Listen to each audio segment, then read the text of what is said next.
so hardcore in den Fingern. Wir wollen einmal mehr Geschichte schreiben für das 53.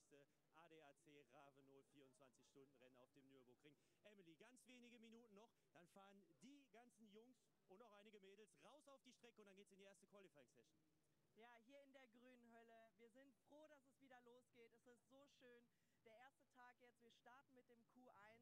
Es sind super viele Fahrzeuge gelistet. Es kann nur wild und schön werden bei diesem tollen Wetter, Jan, oder? Auf jeden Fall. Wir beide sind gestern schon mal so ein bisschen unterwegs gewesen, haben uns die Campingplätze und alles angeguckt. Deswegen weiß ich auch, oder wir beide wissen ganz genau, die Stimmung ist tipptopp. Ich meine, schaut euch das Wetter an, schaut euch diese Atmosphäre hier an. Das geht nicht besser. Es geht nicht besser. So, und du hast es gerade angesprochen, wir gehen gleich rein in die Quali-Session. Und ich glaube, ein wichtiger Aspekt, den wir da gleich noch mit im Auge behalten müssen, ist unter anderem, dass die Liste mit den Top-Qualifying-Kandidaten noch gar nicht richtig gefüllt ist. Da sind noch 5 Plätze insgesamt frei, Emily.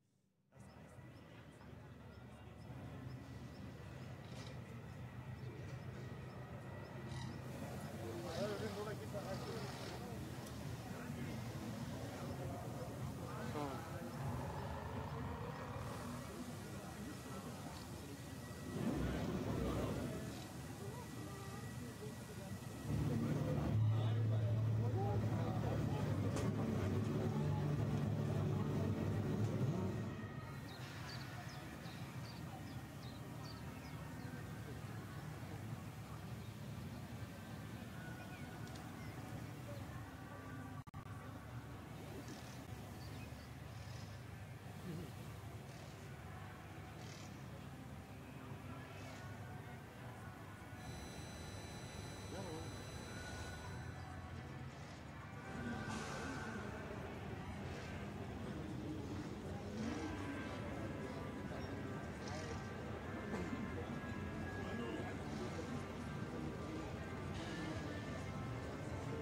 heißt, die Generalprobe vor dem großen Rennen. Zweimal 4-Stunden-Rennen auf dem Programm. You get one more chance to test the car on this track. Und jetzt wird es ernst und ich hoffe, alle lassen mal so ein bisschen zumindest die Hosen runter.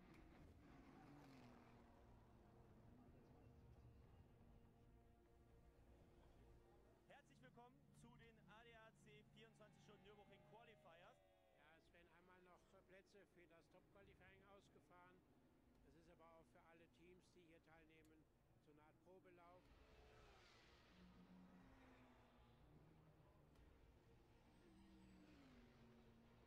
Kevin Estre, ja, zum ersten Mal diese Saison dabei. Mit ihm im Team auf der Pole Position Patrick Pilet.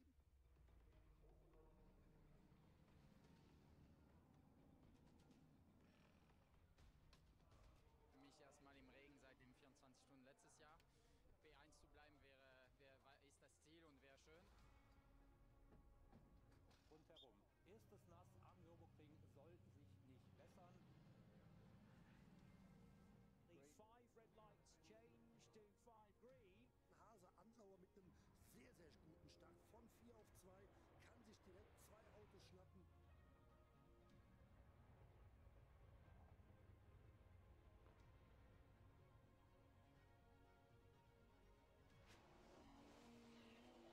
Und da geht Menzel mal schön quer durch die Wiese.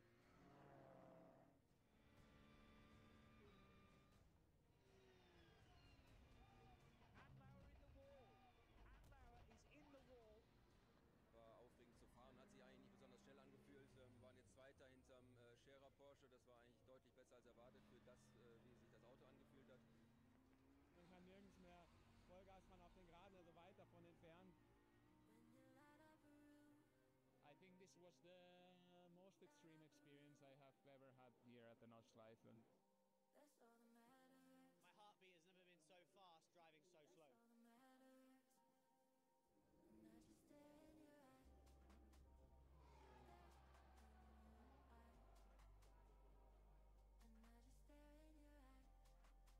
Jetzt, wo man hier steht, ist geil, es hat geklappt, aber es hätte, glaube ich, 60 Mal in die Hose gehen können.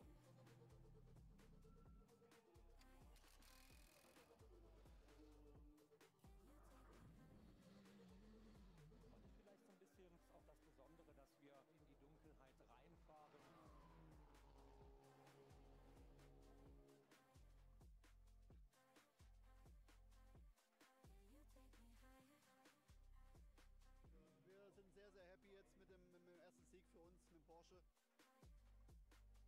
Ich glaube nur der Fakt, das so überlebt zu haben, das Auto in ein Stück zurückzubringen, war schon irgendwie ein Sieg.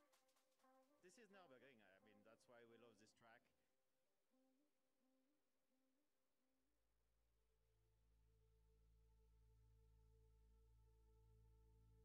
Yeah, so today is, I would say, the ultimate test compared to what's coming for the 24-hour race.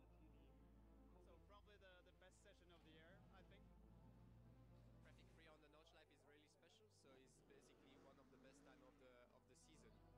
Same scenario that will happen in the 24-hour race for qualifying. Vielleicht ist dem einen oder anderen schon aufgefallen, dass der Grello mit Kevin Estre gar nicht, der hier in der Aufstellung steht fürs Top Qualifying, liegt daran, T3s. They've already got the 65 car in, so that is not going to run. The Realize Kondo Racing with Rinaldi Ferrari, number 45, is also not eligible, and that, I think, is it. So if you're not in that list, there are 5 spaces up for grabs, but that's only 17 cars, and there's a total of 27 SP9, so 10 of them are not going to make it into top qualifying at all. I know we tend to focus on the SP9 because that's where our overall winner will inevitably be, and the overall pole position sitter will inevitably be from SP9. But we've got quite a few. I mean, this is multi-class racing at its finest. I'm going to give you the numbers that we've got. So you mentioned, Johnny, 27 entrants in the SP9. The Cup 3 class has 12. The Cup 2 class has 11 entrants. VT2, the rear-wheel drive VT2 class has 10. SP10 has 9 entrants. The BMW 240i class has 9. AT3 has 8. SP8T has 8. These are all classes, by the way, everybody. The SP7 class has 7, aptly. SP3T has 6. The VT2 class with front-wheel drive has 6 entrants. TCR, we've got 6 TCR cars. V5 has 5. V6 has 4. The BMW 325i class only has 3. AT2 has 3.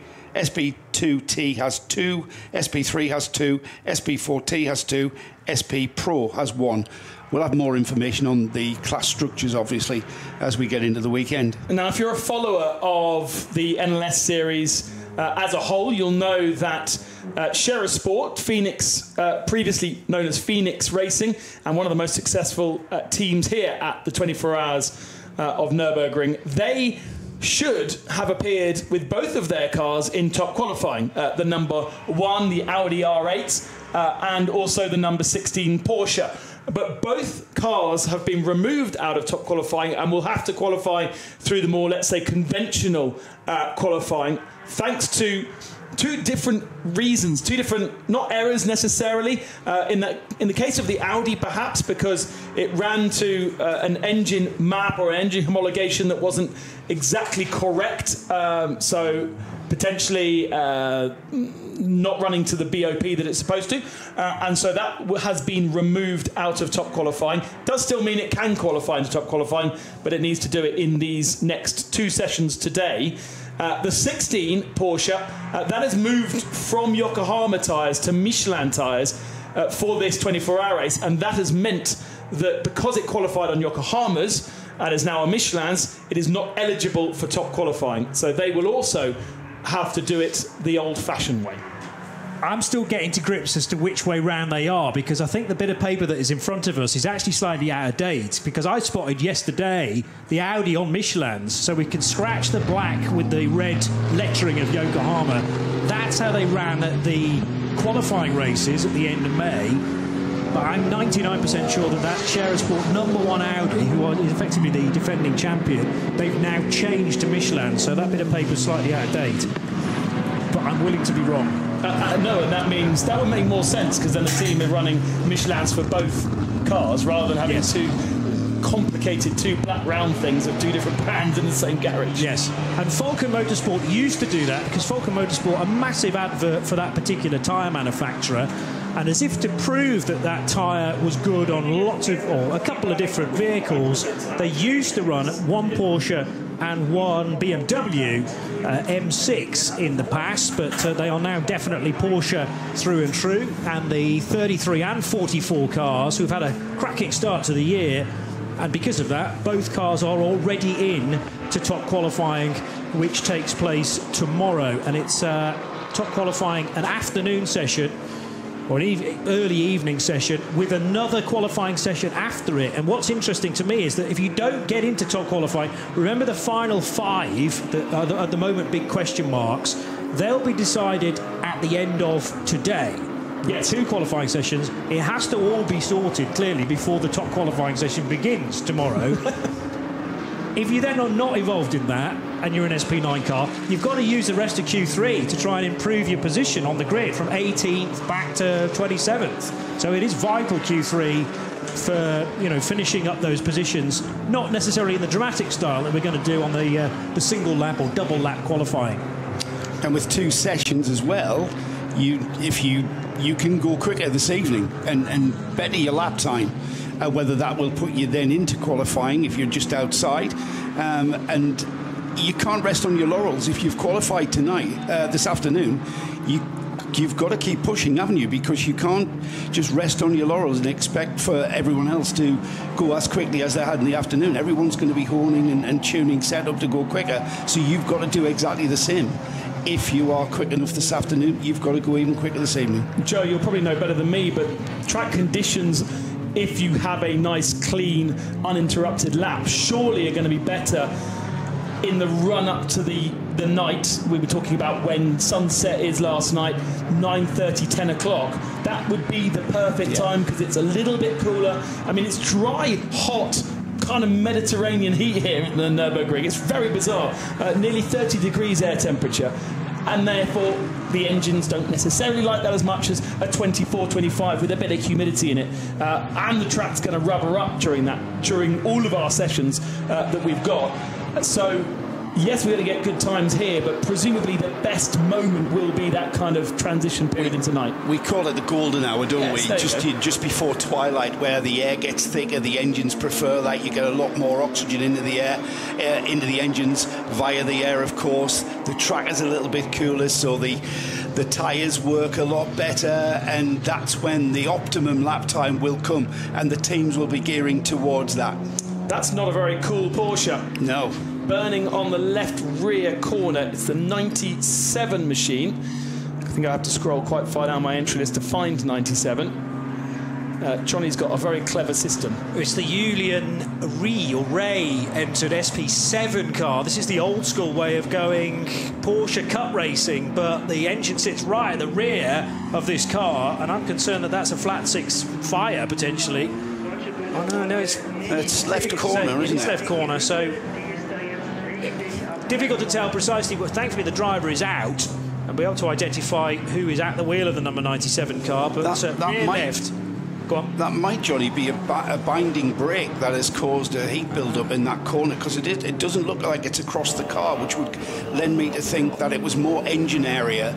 That's purely left corner, so it might be that part of the engine that's decided to destroy itself. Very, very early in the lap, Marshall point 33, still on the Grand Prix circuit before going off into the Nordschleife itself. And of course, drivers and teams will do a shakedown lap of just the short Grand Prix track before venturing out onto the full Nordschleife. Just to make sure everything is running, you can do a short lap that is completely part of the regulations, and that will bring out the first slow zone of this year's race. Brings us nicely, Ben. Brings us nicely, Ben, into telling everybody, if you're new to this race, just what track configuration we're on. I mean, everybody's become familiar via sim racing and gaming on the computer with the Nordschleife. We're on the 24-hour circuit, which incorporates both the Nordschleife and the Grand Prix track, and it's a unique track that is only used for the 24-hour race as well, isn't it? It's also used for some NLS qualifying rounds, but they even changed the configuration of the Grand Prix section. They used the shorter section for some of the rounds. So this is it's a 15.7 mile track, a 25.3 kilometre circuit in its fullest. But as you mentioned there, in these preliminary outlaps, you can decide not to go out onto the Nordschleife and take in the Grand Prix loop and come back around and just take in the short Grand Prix track for a bit of a shakedown before you venture out onto the longer Nordschleife. Here's something fun and confusing for you. At the moment, we have in third fastest time, we've got it 4 times through, we've got Nico Bastian in the Pro Sport 37 Aston Martin Vantage. At the head of the times, it also says Bastien. But the entry list has got Bastien Bous's name round the wrong way. And so he is being known this weekend as Bous Bastien. Seems so. And is on the entry list. So we've got Bastien in first and Bastien in third. But they aren't brothers. And they aren't related, and in fact that's not the right way round to even have his name. They don't even share a surname, in actual fact. Yes. But the timing screen will tell you otherwise. So Julien Ria, who shares with Valentin Lachenmeyer, Mark Trompeter and Ralph Charles. Julien out of that number 97 car, and thankfully it looks like the fire is now out on the rear left corner. The 53rd edition of the ADAC Ravenel 24 Hours of the Nürburgring for 2025. Ben Constanduros, Joe Bradley and me, Johnny Palmer, from our commentary box situated right the other side of the pit lane here at this fabulous venue, so overlooking parts of the Grand Prix track. And we're bringing to you live the first qualifying session of the week. This is qualifying 1, which will last for 2 hours. And the first 20 minutes, you're not allowed to take your already pre-qualified SP9 car into this session. 12 cars already with that crucial ticket for tomorrow's session. Top qualifying, which begins at 20 past 1 in the afternoon. And then when we get to 20 past the hour of 1 o'clock, within this qualifying session, we'll get a burst, I assume, from the pit lane of those extra 12 cars. This is the first of 3 qualifying sessions across the next 2 days. There will be a warm-up session on Saturday morning / early afternoon, and then the race itself begins at 4 o'clock on Saturday. 140 entrants to the Nürburgring 24 Hours for this year. That is larger than we have had since COVID, and the last entry larger than that was in 2019. It's slightly skewed because actually the entry list into the SP9 class, the main GT3 class, a little bit, quite a bit smaller than what we saw in 2022, for instance, or 21, but bigger than last year. Last year was 25 cars, this year 27 cars. Do not forget that that also includes the 12 IGTC. This is a round of the SRO Intercontinental GT Championship, which will have its 3rd round next weekend at the Spa 24 Hours. It also participates at the Bathurst 12 Hours. They go to Suzuka for the first time in a while in September, and they round out their year in Indianapolis at the Motor Speedway for an 8-hour race. And as part of, since last year or 2 years ago, they've been part of the the Nürburgring has been part of the Intercontinental GT Series. But just 12 entries from the SP9 class. I really don't grasp this. Well, I'm going to use the term understand, actually. Why the qualifiers are not allowed out for the first 20 minutes. I mean, is it to give the others a chance to catch up? Because 20 minutes around here is nothing. It's like, it's 75 in total across the 3 different... well, I'm talking about the SP9 qualifiers, and those 12 cars that are sat in the pit lane waiting to get out and participate. And I'm not sure whether there's any gain or loss from not getting out there for the first 20 minutes. I mean, it's not like 20 minutes around here is not like a conventional track. We have to recalibrate our minds. Even we have to recalibrate our minds from an 8-mile, a 3, almost 4-minute lap at Le Mans. Here at the Nürburgring, forget that conventional sort of thinking about let's go out and do a couple of laps, because that takes ages. And 20 minutes, arguably, how many laps can you get in 20 minutes? 3, 4? Fast, 3 laps past the pits. You're not going to do that for the first time. You're going to come around the Grand Prix track, check it out, and I'm not really sure why we do that, or why the organisers do that. I'm sure they've got a rationale, but it's way over Bradley's little head. I wonder whether it's less to compromise the cars that are already in, and it's actually to benefit those that haven't made it yet, and there are fewer GT3 cars on the racetrack interfering with matters, because you've taken, of the 27 that are eligible for spots, 12 are not out there, so that's about 45% of the SP9 entry, so just about half of them that aren't circulating and therefore getting in your way of potential testing. That's the point of the later session today, qualifying 2. The first 15 minutes of that, from 8 o'clock PM till 8:15, is exclusively SP9 and SP Pro cars that haven't already got in. So you're going to be, what's that going to be, 15 cars? Yeah, 15 cars, effectively, with the Nordschleife to themselves before everybody else joins in. This was a 97 car then that got down to the Goodyear Kehre at the bottom of the hill, the famous hairpin bend on the Grand Prix track. Then Julian Rea giving the right foot to heading towards the Michael Schumacher S, but already I think maybe struggling. Just listen to the background of the car. Now the engine sounds fine, so that really does go towards maybe your theory, Joe, that it was a brake-related issue. He's slow. He's going slowly, and the engine's pulling well. However, he's going slowly, and he's obviously detecting a problem with the car as he's pulled off, and then it's when the car stops and the airflow stops going through the car, that's when the conflagration takes place. That's when you stop the race car. If you can keep moving, you can keep the fire at bay, but I suspect that might have been a binding brake. Again, just speculation there. Another car that has caused the yellow flag on the Grand Prix loop is the number 16 that has Patrick Niederhauser aboard at the moment. It's another of our SP9 entries from Scherer Sport, the Porsche that we spoke about a little bit earlier on, and that has ground to a halt and needed to be towed back to pits, and it had only made, well, that's the background rattling noise you can hear. That doesn't sound very nice, but it only made a third of a lap before it needs to be recovered. No, that doesn't sound well at all, does it?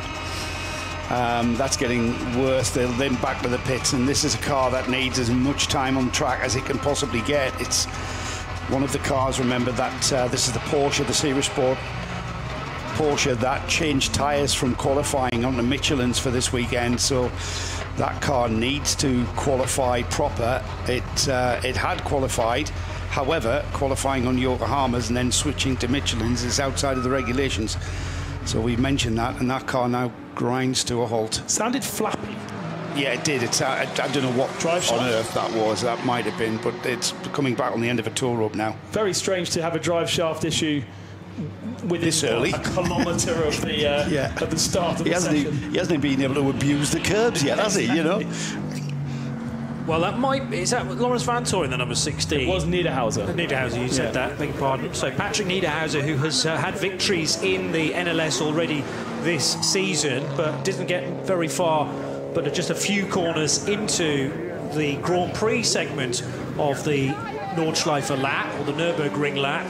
Bear in mind as well, because this is qualifying, you cannot come off the Nordschleife through Tiergarten and Hohenrhein and then turn right and go into the pits, because the coned section prevents you from doing that.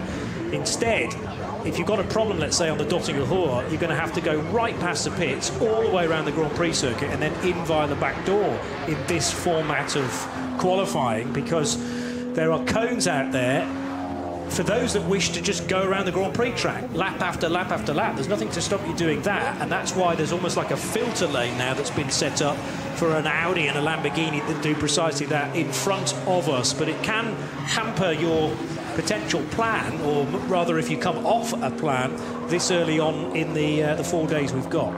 One of the things I love about this particular 24-hour race, and actually in general, we very rarely see in motorsport these days a battle of tyre manufacturers. Every single championship has a spec tyre. Michelin for the top class at Le Mans. Next weekend, Spa 24 Hours, Pirelli. We have 5 different brands of tyres racing in SP9 alone, and then more if you go into the other classes. So there's definitely a battle of technologies going on there. Falcon always with their branded Porsches, desperate to take a victory here, and putting so much effort into building a tyre specifically for this race, and beating the likes of Goodyear, Michelin, Yokohama, and I've missed one, and Pirelli, of course, and those are your 5. Did you mention Falcon? I was talking about Falcon. All right. Yeah. Well, I can't think of a manufacturer that doesn't use the Nordschleife as a development venue for development of its road tyres, the sort of tyres you and I would be buying from many of the manufacturers. They would all tyre test here. So we're in good hands, I think. We've got an onboard camera if you are following on the feed. on the Volkswagen Beetle RSR. A couple, of course, fan favourites, including the Dacia Logan, back with us for 2025, and the VW Beetle of White Angel for Fly has an onboard camera and will give us some pretty scary views, no doubt, of GT3 cars whistling past. They're out on the back of the circuit, and I think we've pretty much cleared now all of our yellow flag and slow zones, and we've got a clean racetrack, and therefore times beginning to come back in again. But of course, we're looking at something around the 6 to 7 minute mark total, and 8.5 minutes is the fastest lap time right now on the board.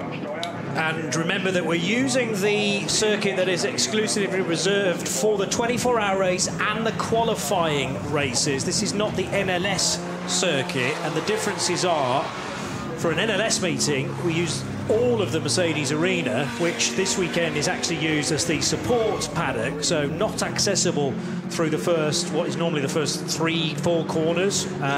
Instead, it's the Yokohama S, which is that tricky opening to the lap, the sharp right, sharp left chicane, and then instead of using the Goodyear Spanger, which is a fabulous word, I find, but that is the cut-through route that is used in NLS and, let's say, the Truck Grand Prix as well, when the trucks descend here to the Nürburgring in big fashion. Instead, you bypass the hairpin cut-through, go all the way down to the bottom of the hill, the Goodyear Cara, the hairpin, and then back up using the Michael Schumacher S, feeding back into where the cut-through feeds back in, rather. We're on the more traditional Grand Prix circuit, and that extends yet further the full track that is in use. 929, the Porsche driven by Michele Di Martino, is one of many Cup 2 Porsche 911 GT3 Cup cars, and this is the K. Kramer Racing UG example. 48 in a similar livery, actually, because that crew that have had so much success in the Cup 2 division move up into the SP9s for 2025, and could be a bit of a dark horse in the SP9 category. Don't think they're one of the qualifiers yet. No, car 48. Oh no, it is. Car 48 is already in. And finally, we're seeing this phase of the session, Ben, when those 12 cars that are already in with their tickets can join qualifying 1. Yeah, because we are already over 20 minutes into the session, so they're allowed to come in and begin their session. So in which case, how many cars have we not seen yet out? We've got 127 on our timing screens. That leaves us with 13 that have not yet come out onto the circuit. There may well be some SP9s, but looking at the timing screen now, 2, 4, 6, 8, 10, 11 SP9s that were prevented from doing those first 20 minutes now out onto circuit. So there's still a few cars missing to complete our 140. Just want to clarify the 2 Shearer cars. I got that bit wrong. It was the Shearer Porsche that we've just seen being towed back. That was the car that was thrown out of its top quality spot because the recorded engine parameters did not match the reference data of the organisers. So it was outside of that. It's the Shearer Sport Audi. That's the car that's changed from Yokohama's to Michelin for this one. And that's why it's going to have to pre-qualify again. So the number 1, the Audi, that's the one now on Michelin's, not Yokohama's. The Shearer Porsche, the number 16, that's the car. Hopefully can get that car fixed. Whatever it was, didn't sound very nice. But hopefully that's the car that will be able to try and pre-qualify again after having that engine. The engine parameters just didn't match. Basically, they downloaded the data and they were outside of where they needed to be. And Peter Mackay, who'll be heard a little later on our broadcast, has been interrogating a lot of sector times from the Nürburgring qualifier races, and I think he said to me that the 16 was a standout down the Döttinger Höhe particularly. All the Porsches have looked incredibly strong so far this year. So Porsche generally good across the board, but the 16 was a standout and maybe gave itself away in terms of these parameters. Further investigation from the officials suggested it was running outside of the technical regulations. We can't have that. So it, again, has a chance of taking just those 5 places that are still available. But bear in mind, there are 15 cars trying to get them. Augusto Farfus in, would you believe, the only BMW M4 GT3 entered into this year's race. Normally we have at least a couple of different teams offering us maybe 2 cars each, but it's just the Rover Racing squad, who actually have a different name on the entry list, which puzzled me. But on our timing screen, it is listed as a Rover Racing BMW. The entry list, it says there, the Motorsport Competence Group, AG, which I've never heard of before. We'll call it the Rover BMW, eh? Yeah, it's simplify matters. It's Rover on our entry list, and just with Farfus, Jesse Krohn, Kelvin van der Linde and Rafael Marcello aboard that car. At least 3 of those with Le Mans 24-hour experience last weekend. Only Augusto, though, in the GT3 car. Weird. They are the most successful brand with 20 victories here overall at Le Mans. And some way ahead of Porsche, who are the second most successful. But just the one car, 2 BMWs at Le Mans last weekend, and they must be like 9 or 10 at Spa next weekend.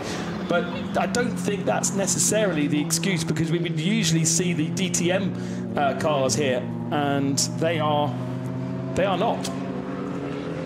Bruce Bastien has only done 1 flying lap. He's still out there. He's out on the Nordschleife at the moment, and he has put in an 8-minute 19. You're not going to call he's done 2. Yeah, because that's his name, isn't it? No, it's not. That's the thing. That's what we're saying. It's the wrong way round. Oh, it's Bastien Bus. His first name is Bastien. His surname, B-U-U-S, Bastien Bus. He does quite a bit in Mobil 1 Supercar. Right, Bastien Bus. And you told me that last night as well. Did I? Yeah. There was a couple of beers in fairness. Well, I've got all this information in front of me. I'm just reading off the screen. Yeah, so Bus Bastien. Shall I come in again?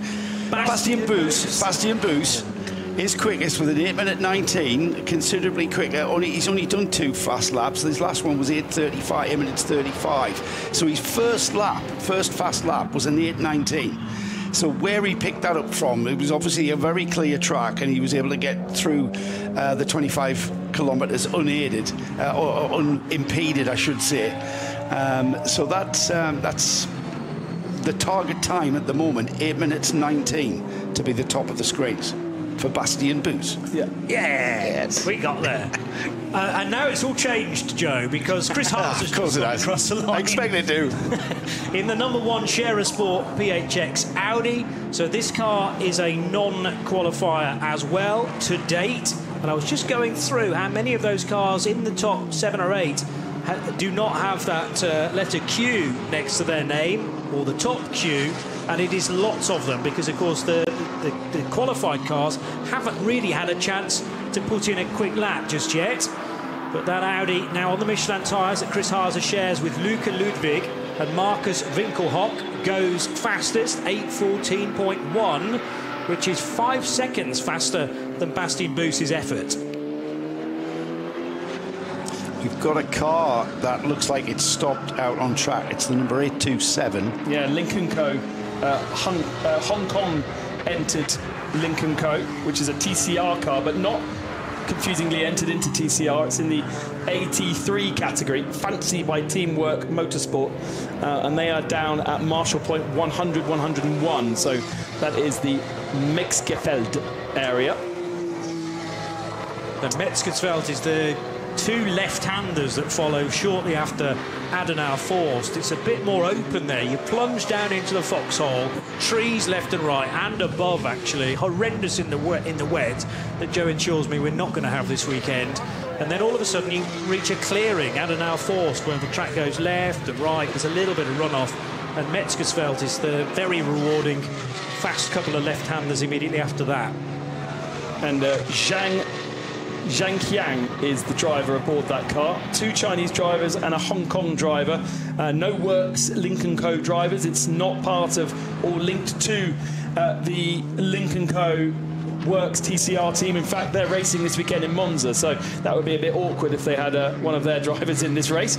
A bit too far away to do double bubble, I think. But great to have that brand with us, even if it's not in the TCR category itself. TCR does have its own category and has 6 entries this year, including 2 Works Hyundais, Mark Basheng aboard that car, and of course Robert Wiggins is in the second of the Hyundai motorsport cars in the 831. Watch out for that. He shares that car with the American regulars, Mason Filippi, Michael Lewis and Bryson Morris.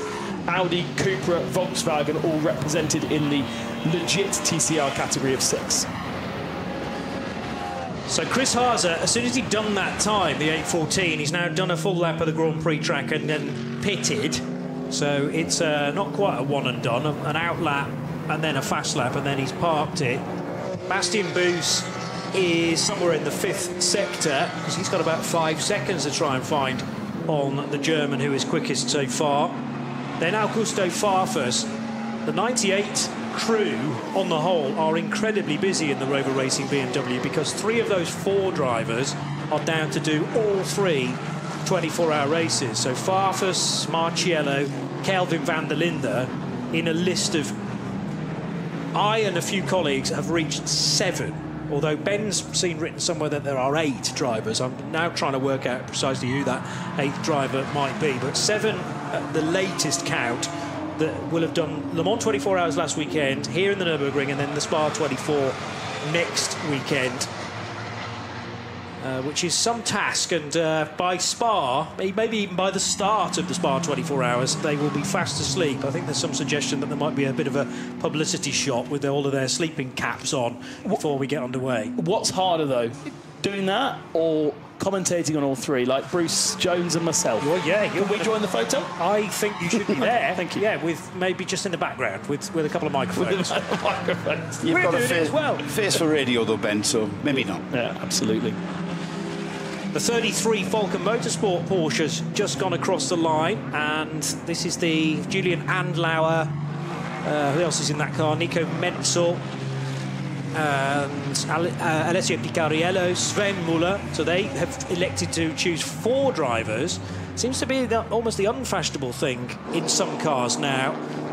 More so to trim it out and go the Le Mans style of 24-hour racing. I suppose there are fewer driver changes potentially that way, a bit less data coming in as well, and you haven't got that 4th meddling driver saying, "No, I want my car set up this way." But it used to be 4 and sometimes 5 drivers in this race. I don't think there are any 5 driver lineups. I haven't reached kind of entry list page 9 and 10 yet, but it's rarer, and certainly with those factory crews, if you like, not any sort of true factory crews here this weekend, but is it more seamless, do you think, to go with 3 drivers, John? I think it's a big ask, to be honest. It's a very physical track, this. But now, people will think, well, you do it with 3 at Le Mans, no problem. Yeah, but it's a totally different ball game, isn't it? Le Mans, again, recalibrate your mind. It's physically very, very hard, and it's mentally even harder. The range of class runners that we have here, from quite slow cars with the GT3 cars, sort of the closing speeds are phenomenal, and you have to be absolutely on your wits, and that really is very taxing. It really takes it out of you. The physicality of driving on the limit around the Nordschleife is something that we have, read and waxed lyrical about for many years, and it'll never ever change. But I think it's the mental focus that's required to not put the car off, not hit anyone, and that's what takes it out of a driver. And I was surprised. I think we've not had as many 3 driver lineups ever than we're seeing here this weekend, and I'm not really sure what the thinking is behind it. Well, the other thing is driver availability, because it is an incredibly busy weekend. There's one of the big IMSA races on in the States at Watkins Glen, the sailing 6 hours of the Glen. There's also, I hadn't realised, a British GT meeting on this weekend at Spa, which is an SRO festival, if you like, in the Ardennes, where you have a British GT race this weekend, followed by the Spa 24, where everything's set up and ready to go for the Keystone event in 10 days' time. A car stopped at what looks like Brunchen is the 396 Porsche, and there was an incredibly close moment there where a Porsche of a higher category came buzzing around Brunchen, the right-hander. There's a lot of runoff there, but the car, the V6 car that has stopped for Adrenaline Motorsport Team Manhattan Wheels, is in such a vulnerable position, Joe. He stopped on the line out of Brunchen, using the exit curve out of Brunchen. You're coming back onto the track right where that Cayman is. And this is exactly what I mean about how mentally taxing this race is, because you know, when we get into the race, we've got recovery vehicles. Out in the dark, we're not going to see the wet this year, but out in the darkness, you've got recovery vehicles, flatbed recovery trucks that you have, you know, you're coming through the slow zones, into the slow zone, over the brow of the hill. There is a car that stopped. Now the drivers are receiving the message from the yellow flags and the marshals telling them of the hazard that's around the right-hander at Brunchen. But that's just epitomises and displays exactly what I mean about mentally taxing. And what we know about the stewards here at the Nürburgring is they are incredibly judicious when it comes to observing slow zones, observing yellow flags. You do not pay attention, especially in these early stages of the weekend, to the yellow flags, to the slow zones, any indiscretion, and you'll get thrown out of the meeting. Yeah. This isn't a slap on the wrist or a silly fine. They just won't have you at the racetrack, and we've seen that over the last few years. During practice and qualifying sessions, you ignore a situation like that because it's incredibly dangerous. It's so dangerous. And that Porsche, obviously the first one that came on the scene, wouldn't have been warned by yellow flags because it would have taken time to get the flags out. But it's good to see that then everybody else, it's not a slow zone, by the way, it is just yellow flags for the moment, and now there is a slow zone there. There's a slow zone there now, Ben. I would like to think the driver was unable to get the car off track the way that he's positioned that car. It's obviously just ground to a halt, or you know, and not giving him an opportunity to get clear off. And not be as hazardous as he perhaps is at the moment. But like you said, the slow zone is now applied, and the driver's being well warned. We'll not have a replay of what we saw there with that Porsche. I'm not sure what the Porsche was that almost hit the Cayman, but thankfully we've got that under control very rapidly. It's Carlos Arimon, the Spaniard, aboard what is a V6 entered car. Rather than it is a Porsche Cayman. We do have a Porsche Cayman class, but if you don't if you are not part of the regulations of that GT4 class, then you are able to enter the car in separate classes, and that's why we have the things like SP8, SP7, SP3, SP4. There's a TCR, but it's not. There's also TCRs not in the TCR class. It really is. Whatever you've got, you could enter here at Nürburgring, and there is a class for you.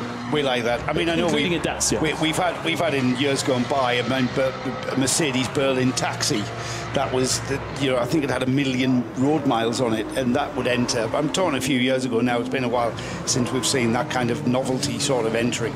And we don't have the Opel Manta now, the Foxtail Opel Manta. I think it was 3 years ago that we last saw that car. I think it's actually still here and it's running in the historics, but it's got moved over. Yeah, bring a 30-year-old Opel Manta here and we'll find a class that you can run in. And it's a great attitude. It's a fantastic attitude for, you know, run it, give us a look at it, we'll see what class we can fit it in, but we will not stop you racing here. And that's why we get such huge entries. SB4T and SB3T is where you find the sort of rung what you brung, and there's a Subaru WRX modified car in SP4T, just 2 cars in that, and there's a Porsche Cayman in there as well that presumably doesn't fit quite the regulations of the other classes. We do have the Beetle that we have an onboard camera with, the White Angel Fly and Help Volkswagen Beetle RSR, and then the Dacia Logan from Ollie's Garage is the number 300 machine. There is a Mini Cooper JWC Pro, which we've seen out on circuit as well, to watch out for, is something a little bit different. Samantha Tan is aboard the Mini. The Mini, yeah. She's almost exclusively raced BMWs over the years. She was at Le Mans in the Road to Le Mans race last weekend. Okay. Not quite sure how she did. I can check that in a moment. I think she was in a BMW there as well. I'm actually now buried beneath a revised entry list, which I'm trying now to update all my figures with. Because, have you heard of Patrick Pilet? Oh, yeah. He wasn't initially on any entry list that I could find, but he's now going to attempt to race 2 cars. So, you know, we were talking about where's the killer driver lineup up and down our pit walk, Joe Bradley, yesterday. Well, can we insert Patrick Pilet into the 911 Grello Porsche? which already had 3 drivers, Kevin Estre, Ayanchin Guven and Thomas Preining, and Patrick Pilet is going to race that. That's just putting icing on an already very rich cake, isn't it? Just. I mean... And then also, the number 16 Scherer Sport Porsche is going to have Patrick Niederhauser, Lawrence Vanthoor, Ricardo Feller and Patrick Pilet in that as well. Wow. Yeah, so thanks to Davey Avema of Sportscar 365 for kind of giving me the nuts and bolts of these changes. The other interesting one is that there's a Pro-Am Audi, the black Jutta racing car, which initially had Frank Stippler's name next to it on the entry list.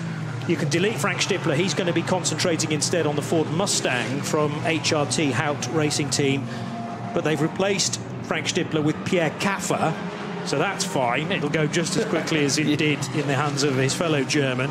But that, remember, is a Pro-Am car. And then we were reading earlier on today that Timo Glock, after a recent operation, is not going to be able to compete this weekend. So Mike David Ortman replacing him. And let me just remind myself of which car that is. It's the 59 Door Motorsport McLaren Artura. There are probably other changes. But as I say, this entry list, I think, has only just been released on the ADAC website within the last hour or so, and wasn't quite put into my hands in time for us to be live for qualifying 1. So Pilet's another one that potentially is doing all 3.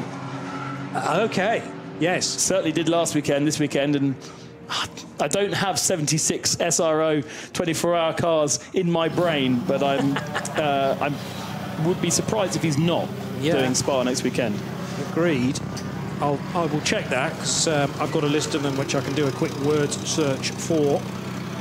But I mean, Pat Pilet's been joining Kevin Estre in, I'm pretty sure he did the qualifying races, and it may well have just been a 2-driver lineup that in Grello for the qualifying races. And I was wondering, where on earth are they going to find a seat for Patrick Pilet? But as I say, because it's so busy with other race meetings happening around the world, this is a slightly unusual position for the Nürburgring 24 Hours to sit in the year. It's probably as late as it could possibly be, as the 3rd weekend of June, and not everybody can be in several places at once. I mean, we talk about recalibrating our minds. We're just commentators. Can you imagine being Kevin Estre?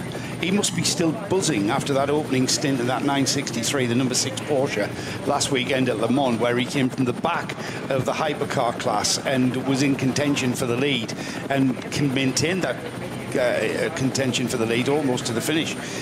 He must be buzzing after that. But again, recalibrate your mind, not just to the track, but to the car as well, because that car is completely different to a prototype hypercar. However, these guys are the best in the world. They are the best endurance race drivers, the best GT drivers, and he'll have already forgotten everything about last weekend. Bit like us. Quite a few slow zones out on circuit with various cars grinding to a halt.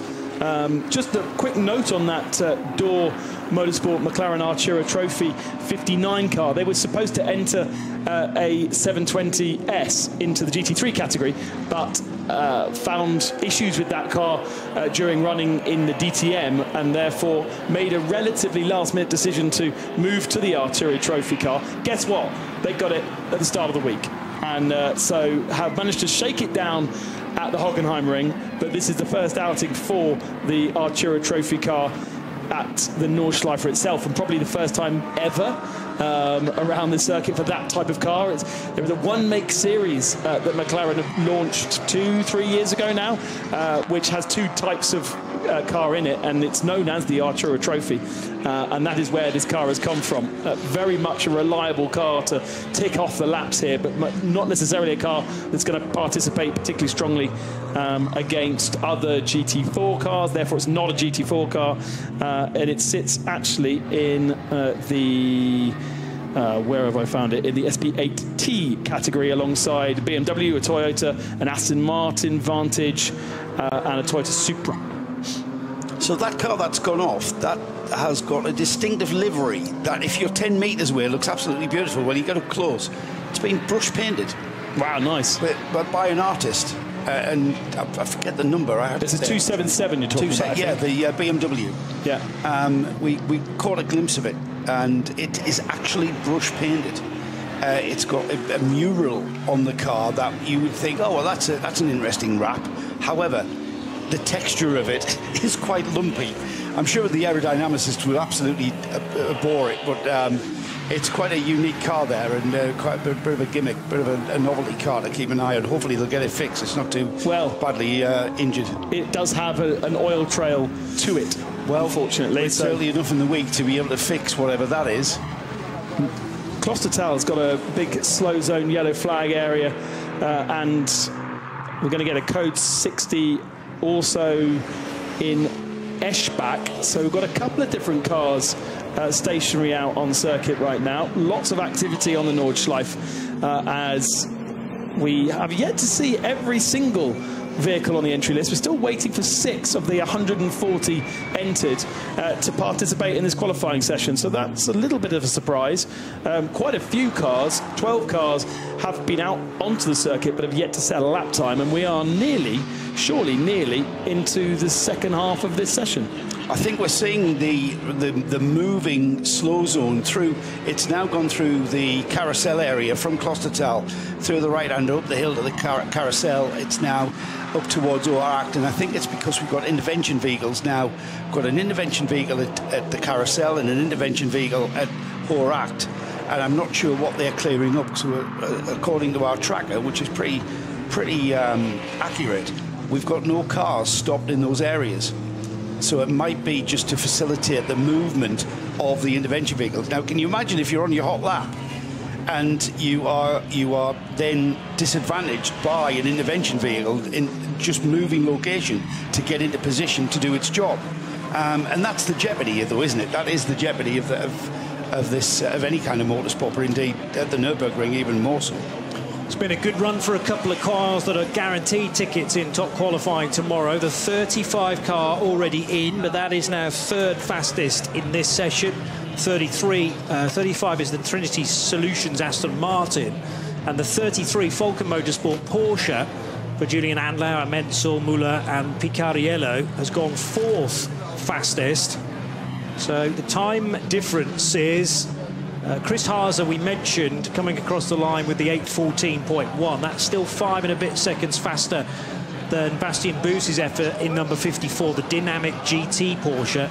Then 2 already qualified cars. The other car that's in the pit lane is the 98 Aston Martin, which is looking for a spot for top qualifying tomorrow to ensure that it will start at least on the first 8.5 rows, because there are 17 places up for grabs. It's a peculiar number to have chosen, 17, but there you go. It means that 10 SP9 cars will not make it, and it's all one top qualifying session this year. Last year, top qualifying ran, and then if you finished in the top 5 or 6 places, you then progressed into top qualifying 2. Well, there is no top qualifying 2 session in 2025, therefore it's still going to take about 70 minutes to complete that top qualifying session tomorrow afternoon, and a rare treat to have the whole of this racetrack to yourself. I noticed the car that we saw on fire earlier at the start of this session, the number 97, the Julian Reed Porsche, is back into its garage and having some work done on the back. You saw the damage to the car from the flames that were licking from under the wheel arch. Can't really tell exactly what we've got about 3 mechanics under the rear of that car, mainly on that left rear corner, under the left rear wheel arch. So whatever it is, they are now at work and getting that car back ready to get back on with it for the rest of the week. So the problems that they've encountered nice and early in the week, if you are going to have a problem, now's the time to have it, not during the race, of course. Rover Racing BMW back out onto the circuit. It is joined by the Lamborghini, presented by the Red Bull Team Apt crew. There are examples of Lamborghini Huracan GT3 Evo 2s. I make 3 of them, but there's also the slightly older Conrad Motorsport entered Evo. Remember, that's been Evo'd twice now, the Huracan GT3. So the classic look to the Conrad Motorsport in its teal and black colours for Danny Soufi and Maximilian Paul, amongst others. But Pavel Lefterov, the Bulgarian, has been a very relatively late entry into Lamborghini number 7. The lineup for the 27 Lambo: Jordan Pepper, the South African; Mirko Bortolotti has been racing Lamborghinis for many seasons now, Italian; and Danny Juncadella, the Spaniard, who has been racing both LMP2 and Corvette GT machinery recently. So he moves from a Corvette last weekend to the Red Bull Team Lamborghini for the Nürburgring 24 Hours. We've still got the #1 Shearer Sport Audi with the quickest time, that 8 minutes 14.162. That was put in by Christopher Haas earlier. We've now got Luca Ludwig at the wheel of the #1. Again, I'm not sure they're actually in the fastest configuration at the moment. They're still just finding their feet. I mean, we've had a lot of track time, haven't we? There is a lot of track time on the Nordschleife every day with tourist laps, yeah. So it's not like we have a fully green track. But we also do have a relatively significant slow zone around Brunchen to still recover that 396. 5 different zones within that particular code 60. The yellow flags, meanwhile, still covering Wippermann and a slow zone there, but the code 60 much slower. So you've got a yellow flag at Wippermann. That's then into a slow zone, and within that slow zone is 5 code 60 zones. So the circuit itself definitely not available to be faster right now in that section, but we can still see plenty of green sectors outside of around the back of the track. Shall we take a moment to recognise the Dacia Logan, which is always Absolutely. a big fan favourite. Unfortunately, the hazard lights are flashing on the number 300 car. Whether they've Is that been because it's a hazard, Johnny? Well, some GT3 SB9 drivers would probably agree with you, Joe. That's exactly what I meant. Yeah, and it has unfortunately been caught up in the odd incident in recent years as well, not through any fault of its driver lineup, who are, well, in an early entry list at least, Oliver Kreisser, who's at the wheel right now, Gregor Stark and Martin Kafka, who go down surely as 3 of the bravest drivers here this weekend to throw yourself out into a washing machine of SB9 cars and hope that you'll survive the distance. It's got Ben Constanduras written all over that car, hasn't it? You know, with Ben's C1 experience. It's got Joe Bradley written all over it as well, because I'm fit enough to actually drive that thing. Not necessarily fit enough to drive a GT3, but yeah, I mean, you're constantly looking in your mirrors, aren't you? You're constantly offline as well, I think. The car at the moment just choosing to go around, staying on the Grand Prix stretcher, and continuing another lap. It looks like a bit of an installation lap, doesn't it, to just see if everything's tightened. And certainly not on the racing line at all, was it? No, and it's not using all of the road as well. So it's not pushing. I think we're just having a bit of an installation process on that car. Yeah, and as I said, we're now down to just 5 cars. In fact, that's their outlap. So it's taken them, 45 minutes to come out onto track. They are the latest car to be recognised on circuit. We're still missing 5 from our entry list. Right. I don't really understand how that's possible. You know, this is qualifying 1. This is the first session of the weekend. Why aren't you ready to go straight out into qualifying? Why do you wait 45 minutes? Without identifying them, the thing... No, thank you. They're not prepped. There's clearly not... You're either not prepped or you are so prepared and you have so much knowledge of this place that you don't need to go out. Yeah. You just don't... And there is also the attrition factor. You mentioned earlier, Ben, how hot it's going to be this weekend. That's going to be a factor in this race that we haven't seen for a few years.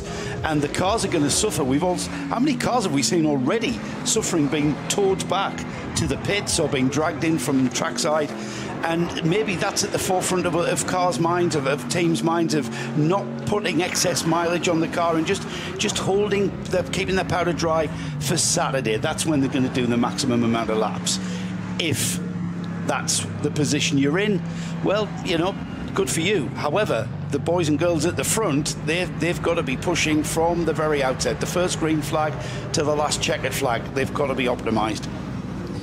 Well, I reckon I can count 26 SP9s that have all completed at least 1 lap around the Nordschleife. The one we were waiting for to make it 27, and therefore the full complement, was the Red Bull Team Abt Lamborghini. And car 27 is now circulating. So it looks like we've got all the SP9s, at least on the track. Mirko Bortolotti, not sure whether he has turned left at Sabine Schmidt's curve and onto the Hatzenbach, or whether he'll utilise the Grand Prix track one more time. But it should be that we have all 27 cars producing times very shortly. The livery for the Ralph Aron Mercedes from Get Speed, the Estonians at the wheel at the moment, is so spectacular. Joe, you and I were standing in pit lane yesterday, and actually the Get Speed garage door was down as we were having a quick chat, and then all of a sudden, as if they knew we were there, they predicted our presence. The door opened up to reveal just 2 resplendent Get Speed Mercedes, one in this kind of two-tone purple colour and the other one in the classic Bilstein, but it's been renewed for 2025. I kind of felt overwhelmed, Johnny, because I'd been saying, oh, this has got to be Porsche's year, the speed that we've seen in the early NLS rounds. But then that garage opened, I thought, oh, can I change my mind? Can I have a Mercedes as my favourite? Because that purple livery on the Christodoulou car is just exquisite.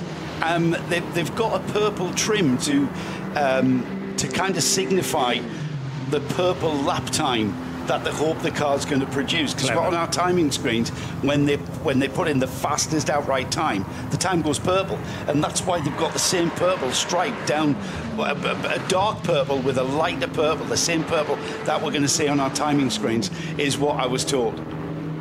We are clearing that incident, which really was just recovering the Cayman. We are now clearing that, so we are going to have a fully green circuit. Those SP9 cars in the early part of the lap may get to Brünchen and not be abated like we saw Ralph Aron be slowed up through the slow zone, and this therefore means on a full lap, even though he's got green sectors in many sections of the lap, he completes the lap over 9 minutes, and therefore it doesn't really challenge the top of the times. Ralph Aron, older brother of Paul Aron, who we know from F2 and Formula E, but they are both incredibly tall Estonians, and so GT racing definitely the way forward. Ralph racing over in Asia for the SRO GT World Challenge Asia Series as a Mercedes driver. We're getting to the top of the hour, almost an hour completed of this session, and I think it's around about that time that we have a look at the other classes that we're running. We're being understandably focused on the outright speed of the session, and that's an SP9 runner. The Shira Sport Audi still holds that accolade. The Pro-Am fastest car is the Christian Krognes Trinity Solutions car 35. That's leading the Pro-Am class. The SP9 Pro class has been led by the Falcon Motorsports car number 33. Cup 2, we see the 48 Losch Motorsport by Black Falcon car 948. The A2 class, Max Kreuzer Racing with the driver Fugel at the wheel of the 644. That's currently the fastest in that. SP8Ts, their fastest car is the Toyota Gazoo Rookie Racing with Kataoka at the wheel of the 110, or the 110 I should say. TCR is being led by the number 830, the Hyundai Motorsport Target Competition. Cup 3, the SRS Team Sorg Rennsport 959, that's the fastest in Cup 3. The fastest in SP10 is the number 175 Pro Sport Racing entry. The 83 class has got the other Max Kreuzer Racing entry number 19. That's faster in that one. SP7, the Black Falcon Team Zimmermann car 70 is the fastest there. Nordic Racing number 347. They're the fastest in SP Pro. SP4T as the Subaru Technica International number 88. Their fastest SP2T, the number 109 Toyota Gazoo Rookie Racing, their 109 car, and then SP3T, and this is what I love about the Nürburgring 24, car 808, no team name, but the driver at the moment is Obermann. They are the fastest in SP3T. Hello, John Hindhaugh. Good afternoon, everybody. Got a Mini moving slowly just out on the far side of the circuit, and there was an incident, got out of shape. Now, question is, as they were coming through, did they actually hit anything? Left front puncture, I think. Yes, it is. Left front puncture just coming up over the top and down towards Brunchen. And that car's got a very, very long way to come back, sitting on the rim on the right-hand side. It is the 317. This is the Samantha Tam and Toby Goodman in the car. Toby Goodman, the Brit, one of, I think actually no, Toby Goodman is the only Brit to win the NLS outright. And he's got an awful long way to bring that car back. He's got the hazard flashes on. It's a very distinctive scheme. It looks white from a distance, but it's got checkers on it. And the cross on the roof. And yeah, he's not even back to the Kleiner Carousel yet in that car. So for this session, and until we get to race day, we have the split front straight with the cones out. So the only way you can enter the pits lane is to come in off the Nürburgring Nordschleife onto the Grand Prix track, and then to come a full lap around the Grand Prix track and then back into the pits that way. At that point, actually, you have a choice of either going back into the pits or coming round onto the start-finish line again.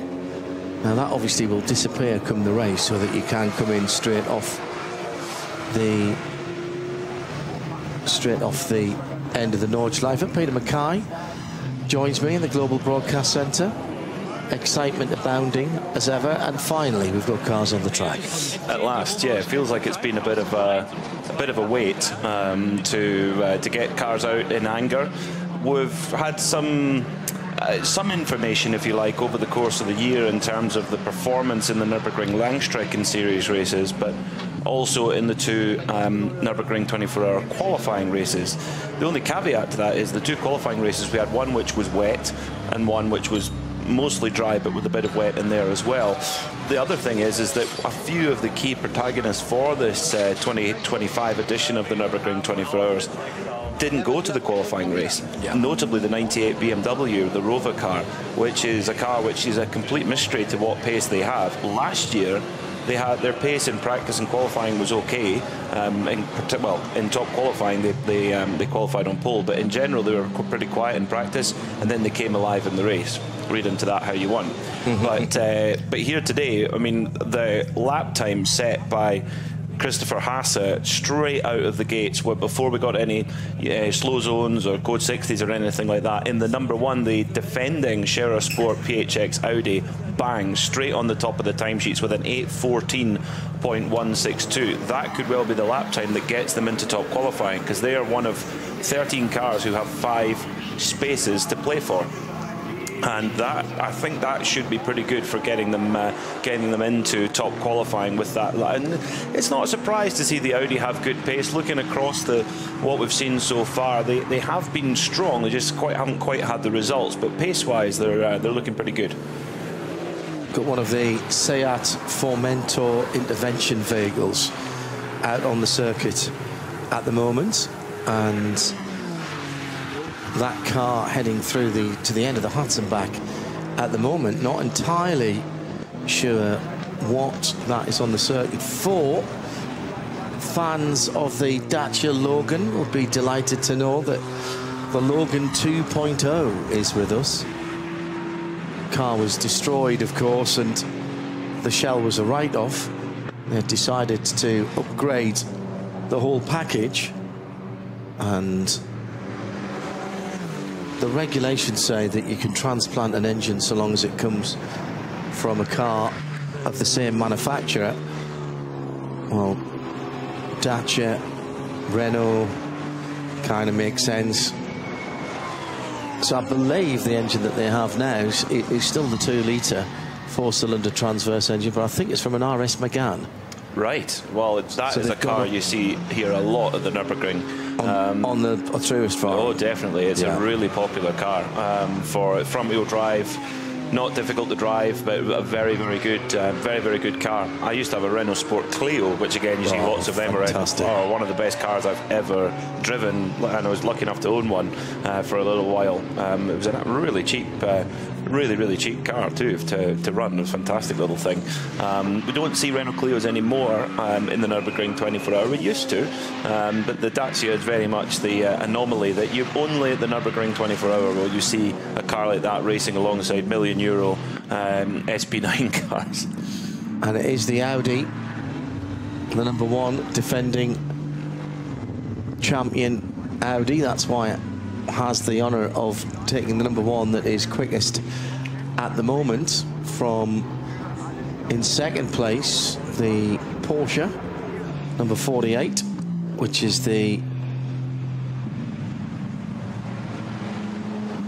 that's the Black Falcon car. Black Falcon, yes, the Black 48. Falcon EAE. Now that is a Pro-Am entry, but they've had a really strong season. That's why actually. I paused just a little bit. Yeah, I thought, hang on. Wait a minute, that's a new number. Yes, it is. So that they've got a really good... Hang on a second, Peter. We've got one of the Audi R8 GT3 cars, SP9 cars on the Grand Prix circuit, and it's Christian Krone. No, it isn't. No, that's the that's the wrong one. Hang on, stand by, caller. So that is... It's the number 50 Audi Equipe Vitesse. Not trying to see exactly who is on board right now. HEI. It's in 30. It's the number 34, is it? No, it's in 34th position. And it's in 34th position at the moment, not the number 34. We've also got one of the Haupt Racing Mustangs at the side of the circuit as well. One of the bright yellow cars, 63, 64 and 65. And I can't see that close if they're too similar from the distance that we have the picture. Michael 65. Michael Heinrich, who was in that Audi, the Equipe Vitesse Audi that ground to a halt on the Grand Prix track. And the 65 Mustang, we think, out on the Nürburgring. That's just at the top of Schwedenkreuz, just before you head down the top of the Foxhole, and that car's to driver's left. The Audi is indeed the number 50. Michael Heinrich in the Evo 2 version of the Audi R8 already has somebody with him there in attendance. 52 minutes to go in this session.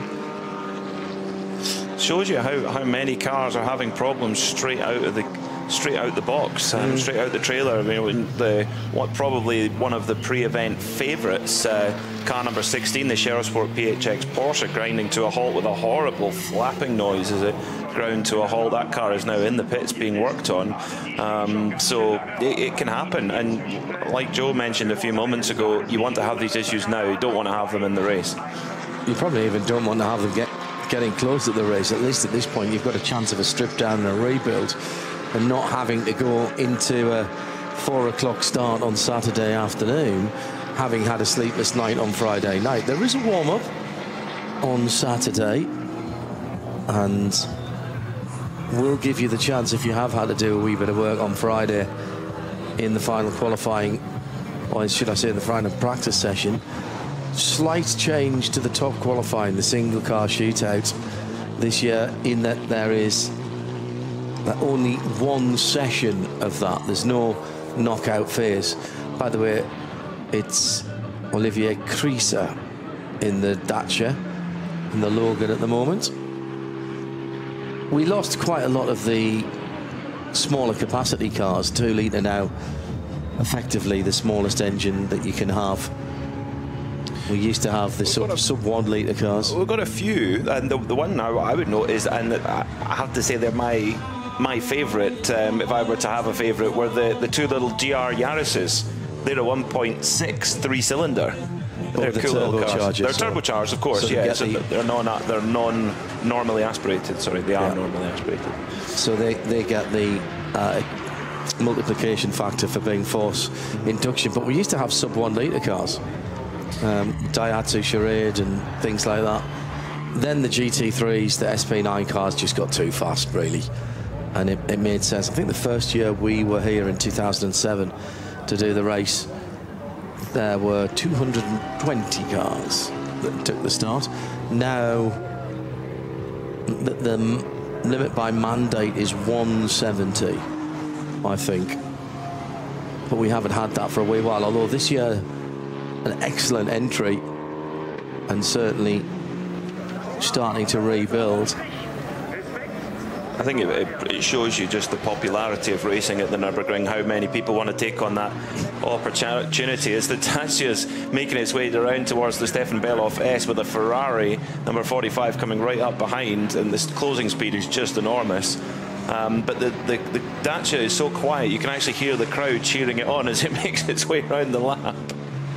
I don't think it's been driven at the ragged edge of adhesion. Double yellows coming out of the Stefan Beloff S and down towards the bridge, and that is because we have, I'm afraid, a problem with one of the Aston Martins, and that is one of the GT4 cars, I think, and that looks like a right-hand side puncture.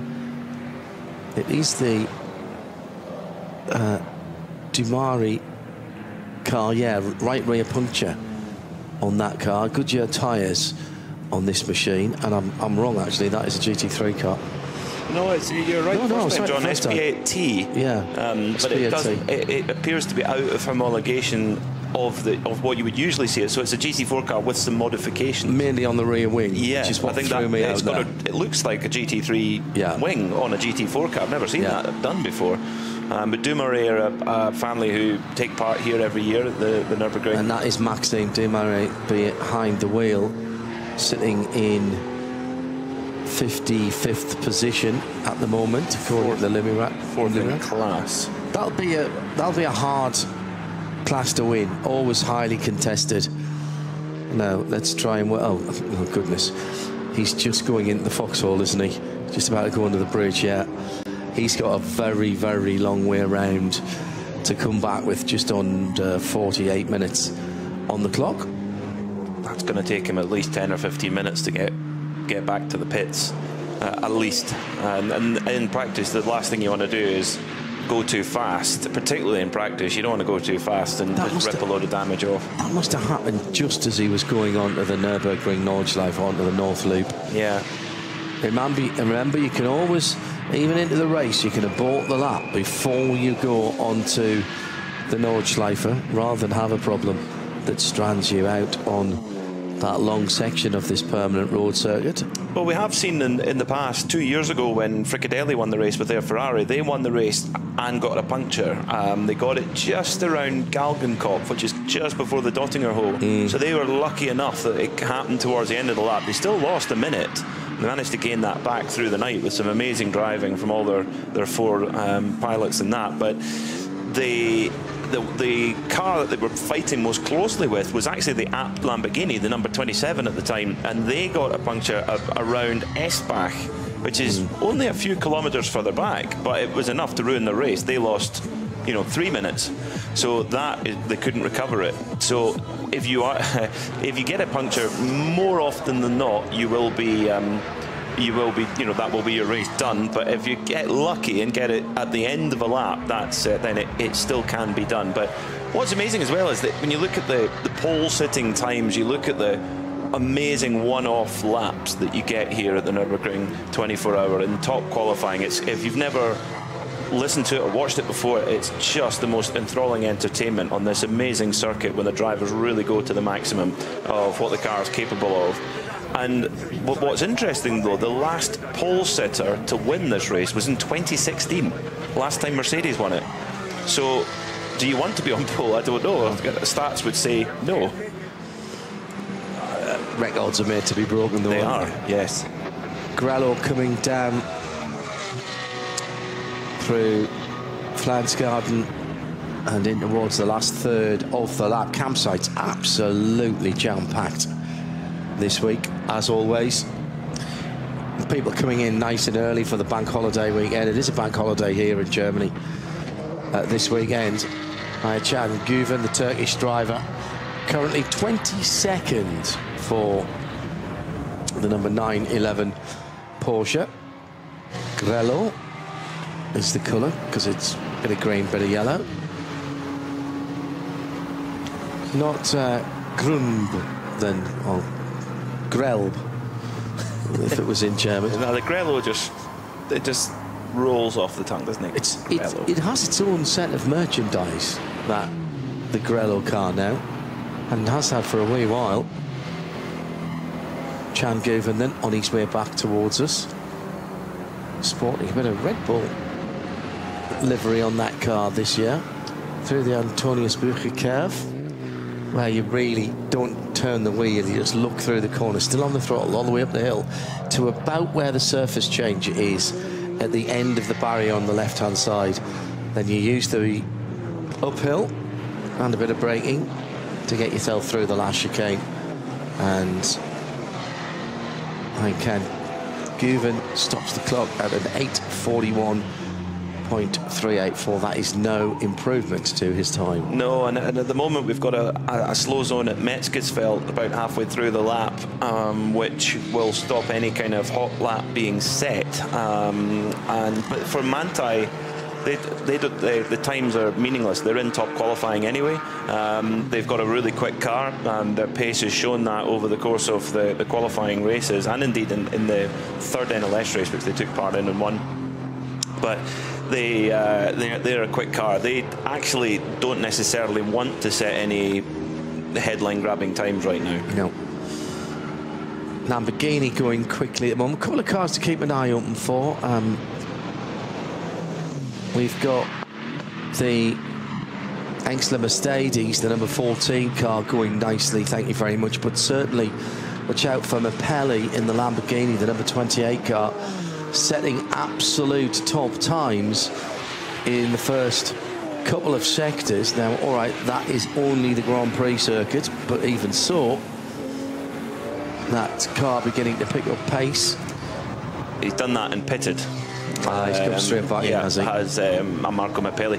Interestingly, the Lamborghinis have been showing to be the quickest car on the Grand Prix track over the course of the season so far. Interestingly, must be some one unique quirk of the car. They're one of two cars that's had a balance of performance change coming into the race since the qualifiers. So the Lamborghini has been given a little bit lower minimum wing angle and a little bit lower minimum rake. So the car should cut through the air a little bit better and should be a little bit quicker down the straight, which was where they were losing.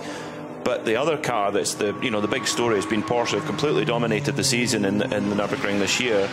They've had a very interesting change in their balance of performance. They've had 20 kilos removed, but they've had a smaller air restrictor by 1.5 mil, which means less air going into the engine, and therefore less power. But 20 kilos is a lot to bring off the car. So it's hard to say which one's got more of a... Obviously, you've got one positive performance change and you've got one negative performance change. How are they going to balance each other out? Are they going to balance each other? Well, we'll only really know on Saturday at about 7 or 8 o'clock, I would think. I think I'll take the weight out of the car for slightly less power. Round here, I would think so, because you're talking about lugging an extra 20 kilos about. You take that off, you'll feel that. And this is a long, long lap. That's additional mass that you've got to accelerate, you've got to turn, you've got to brake, you're going to wear your tyres more, you're going to use more fuel. I think that's a significant move. Amazing that they can... When was that? Is that since the last... since the last qualifying races. Which was when? Last month, wasn't it? Yeah. It's about 4 weeks ago. So it took me the better part of 5 months to lose 25 kilos. I'm not sure I could do it in 3 weeks. I can build it on pretty quick. Yeah. Kevin Estre getting ready to get on board the 911 Manthey Grello Porsche. I think we're going to see a very, we always see a determined Kevin Estre, but I think that particularly so. He was not furious, he was just absolutely gutted with finishing second at Le Mans a week ago overall, of course. It was his best ever result there overall. And yet he looked so disappointed because his crew had run the perfect race. Well, and this is where he can set that score right. I was going to say, Peter, I was talking to some of the Porsche representatives here earlier on today, and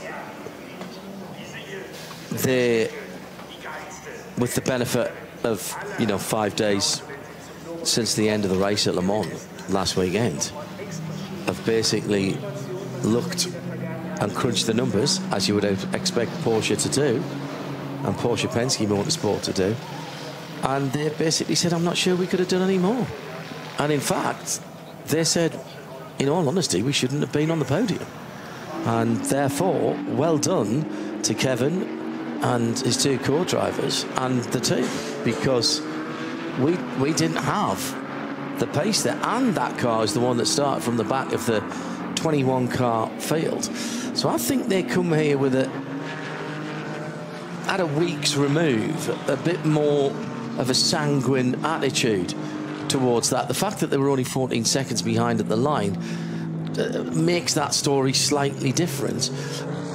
But, and in fairness, they did say possibly it might have been a different story if we hadn't lost all that time when the safety car came out, because they were 40-odd seconds up the road. But that said, they, I think, are pretty happy with what they achieved. It's by far the best result that car's had in the World Endurance Championship this season in terms of its performance and being at the sharp end of things. But it's a big climb down from what they experienced last season when they won the World Championship. So that's the thing, is it's all a cycle. How do you think that affects the mood here? Kevin is a crossover. Most of the team are different. Well, Lawrence Vanthoor, who he was sharing the car with, is in the other number 16 Porsche. I mean, I think if everything, you know, if the balance of performance change to the Porsche doesn't affect its performance much, it comes in as the favourite, as a brand, as a car. And one of them, the top running Porsches, are the 911 Manthey car, which Kevin Estre is in, and the number 16 Scherer Sport car, which Lawrence Vanthoor is in. So, and then you've got the 2 Falcon cars, which were in previous at the start of the year. Yes, you do, and that is, I mean, we discussed this a bit when we were on our way over from the mall. Was that I think this could be the best possible chance for a non-Michelin car to win, because Michelin have won the last 7 in a row. They've won 9 out of the last 10. They've been totally dominant, but the Falcon team are getting closer and closer, as they've done many times. They've had a very good run up to the Nürburgring 24-hour, good success in NLS, and the car is quick. And it seems that the Porsche itself, which is what the Falcon team are running, is looking strong as well. So I think this is Falcon's best opportunity to win the Nürburgring 24-hour. So 37 minutes left on the clock, and valuable time. It's not just the SP9 category, of course. There's a lot of cars here, a lot of teams competing all across the various classes, and track time is everything here. Absolutely at the Nürburgring. Track time is so important. So every single minute of practice has to be used to its maximum. We've got quite a gap after this. We're not back till 8 o'clock local time tonight, so once the checkered flag falls at 3 here, a 5-hour gap from our side of things before we go into qualifying for just the SP9 cars, and that's just a 15-minute session, and then another 15-minute session for everybody, which is going to be a massive all skate. Sorry, not 15 minutes. 2015, so 8:15 to 23:30. So that's the longer night session. Tomorrow, the top qualifying, as it's called, is held a little earlier in the day. We'll be on the air at about 1:15. Expected that to take about an hour. Then the third qualifying session is from 4:15, and then we have the Falcon Drift Show later on at 7:30, and then Saturday we start off early with a 150-minute race, the ADAC 24H Classic, and we'll have coverage for that, of that for you. Peter and I getting up early to do that one. Yeah, would we miss that? Not a chance. That's 9 till 11:30 before warm-up at midday for 40 minutes. That'll be Bruce and Snowy doing that for you.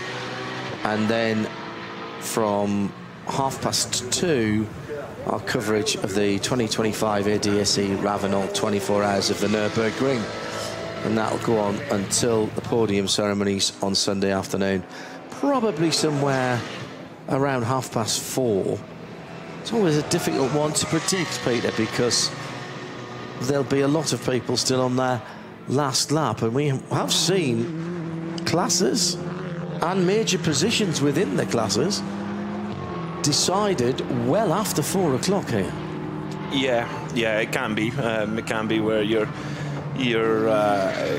there's obviously post-race scrutineering, and yeah, it's not absolutely in the bank until the final results are published. Let's hope we don't have that situation, because it's always nice to call the race finished as we see it. At the moment, for the times that we've seen so far, and I'm not sure if these will be, apart from the #1 Audi, I'm not sure if these will be the times that set the last 5 spots in top qualifying, but as they stand, it's the #1 Shera Sport PHX Audi, which I think that time will be good enough, of 8:14.162. I think that will get them in to top qualifying already. Then it's actually the number 54 Pirelli Shod Dynamic GT Porsche. Then after that, the number 98 Rover BMW, the 27 Lamborghini, the 34 Aston Martin. That's 5 cars?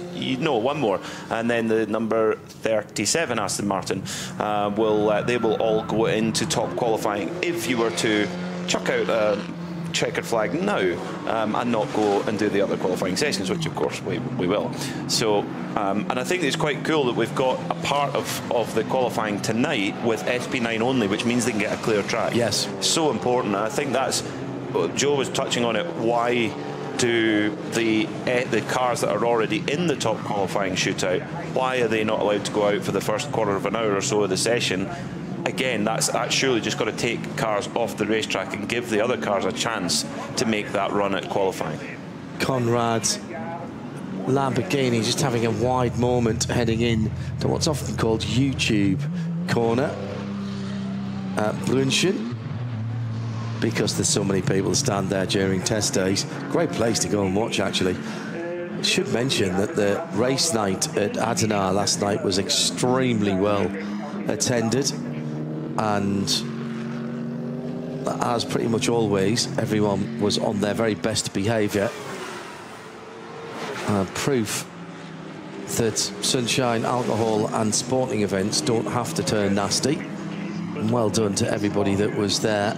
There was a real party atmosphere. I was down there maybe 45-50 minutes before the cars came down. The police actually were just closing the road as I was coming out of that area of town, having picked up a few supplies for our accommodation. And really good atmosphere.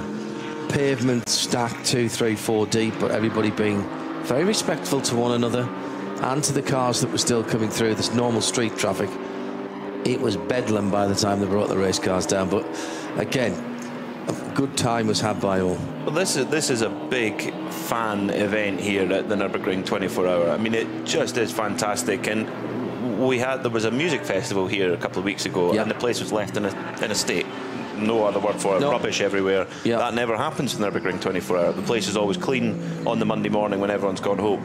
Now, read into that what you like, but I think it's good, respectful fans. Everybody comes here and has a blast of a time. You know, you will see things around the circuit here that you won't see anywhere else, and yet it's still very respectful nonetheless. And they'll be standing on the spectator bankings watching all the different SP9 cars rushing through the field. In particular, the number 14 of Maro Engel right now, the yellow, black and blue Get Speed Mercedes. The AMG Mercedes have been part of the fabric of the 24 Hour for, well, over a decade now. He wanted to be in the pits quicker than the Milner Motorsport Porsche, so he overtook before the pit lane speed limit line, which is absolutely allowed. That's part of the racetrack. Let's not forget that. And the odd experience, well, odd anywhere else but here, of cars going around on the Grand Prix circuit to rejoin the start-finish straight whilst people were turning off left onto the Hatzenbach. So 3 different options there as you come through to the chicane at the end of the Grand Prix lap. And a reminder, if you are joining us for the first time around the world on this global broadcast, make sure you tune in time for the formation lap. I know it doesn't sound very exciting or inspiring. Well, it will be on Saturday. I'll say no more than that, but if you haven't seen it before, ensure that you tuned in for when the cars roll off 20 minutes before 4 on Saturday afternoon, because it is a sight for sore eyes. Sun shining, and it is set to be exactly this across the weekend in terms of the temperature and the sunshine. In fact, getting hotter, Peter, tomorrow and Sunday. It's the warmest I've experienced at this race. You know, last year we had cooler temperatures, we had fog, of course, which shortened the race considerably. And then, of course, 2 years ago, it was fairly pleasant weather, actually, 2 years ago, when Fricadelli took that emotional win with their Ferrari, the first year with the Ferrari. And, you know, it was a huge shock to the paddock, Fricadelli switching away from Porsche, getting into the Ferrari and taking that win. Also another, you know, emotional win. You think Porsche's last victory 4 years ago when Kevin Estre took his first victory here for Manthey, and he'll be desperate to get that win this year. I mean, they had a car to win last year, but the red flag just completely changed the narrative entirely, and who knows if it had run on to 24 hours. But as things stand right now, I think Manthey are looking very, very strong indeed. This session particularly, the only time I think you could really read a great deal into is the top car right now, which is the number one Sherrasport PHX Audi 814.162. We've got a Pro-Am car in second, we've got the Pirelli Shaw dynamic car in third. We haven't really seen everyone turn the wick up yet. I think we'll only really see that until top qualifying, or even in the race itself. It's Peter McKay with me, John Hindhaugh, in the Global Broadcast Centre. If I shimmy slightly to the left, pretty much up to the left-hand wall of the booth here, I am as near as makes no difference on the start-finish stripe. And we're, what do you reckon, Peter? 25, 30 metres away from the edge of the track up here? Yeah, that's a half swing with a sandwich. Yeah, I would say that's about 50 yards. Yeah. Okay. And great place to see those last lap passes on Sunday. Of course, thanks to our colleagues at Nürburgring TV, we see all around the circuit nowadays, and the helicopter will be up at the weekend. Incredible investment in infrastructure here, with the whole circuit having had the cables replaced with fibre, and additional fibre lengths being put in, so there's a plug and play type of operation when we have races that need to be covered either on the short circuit or indeed on the Nürburgring itself.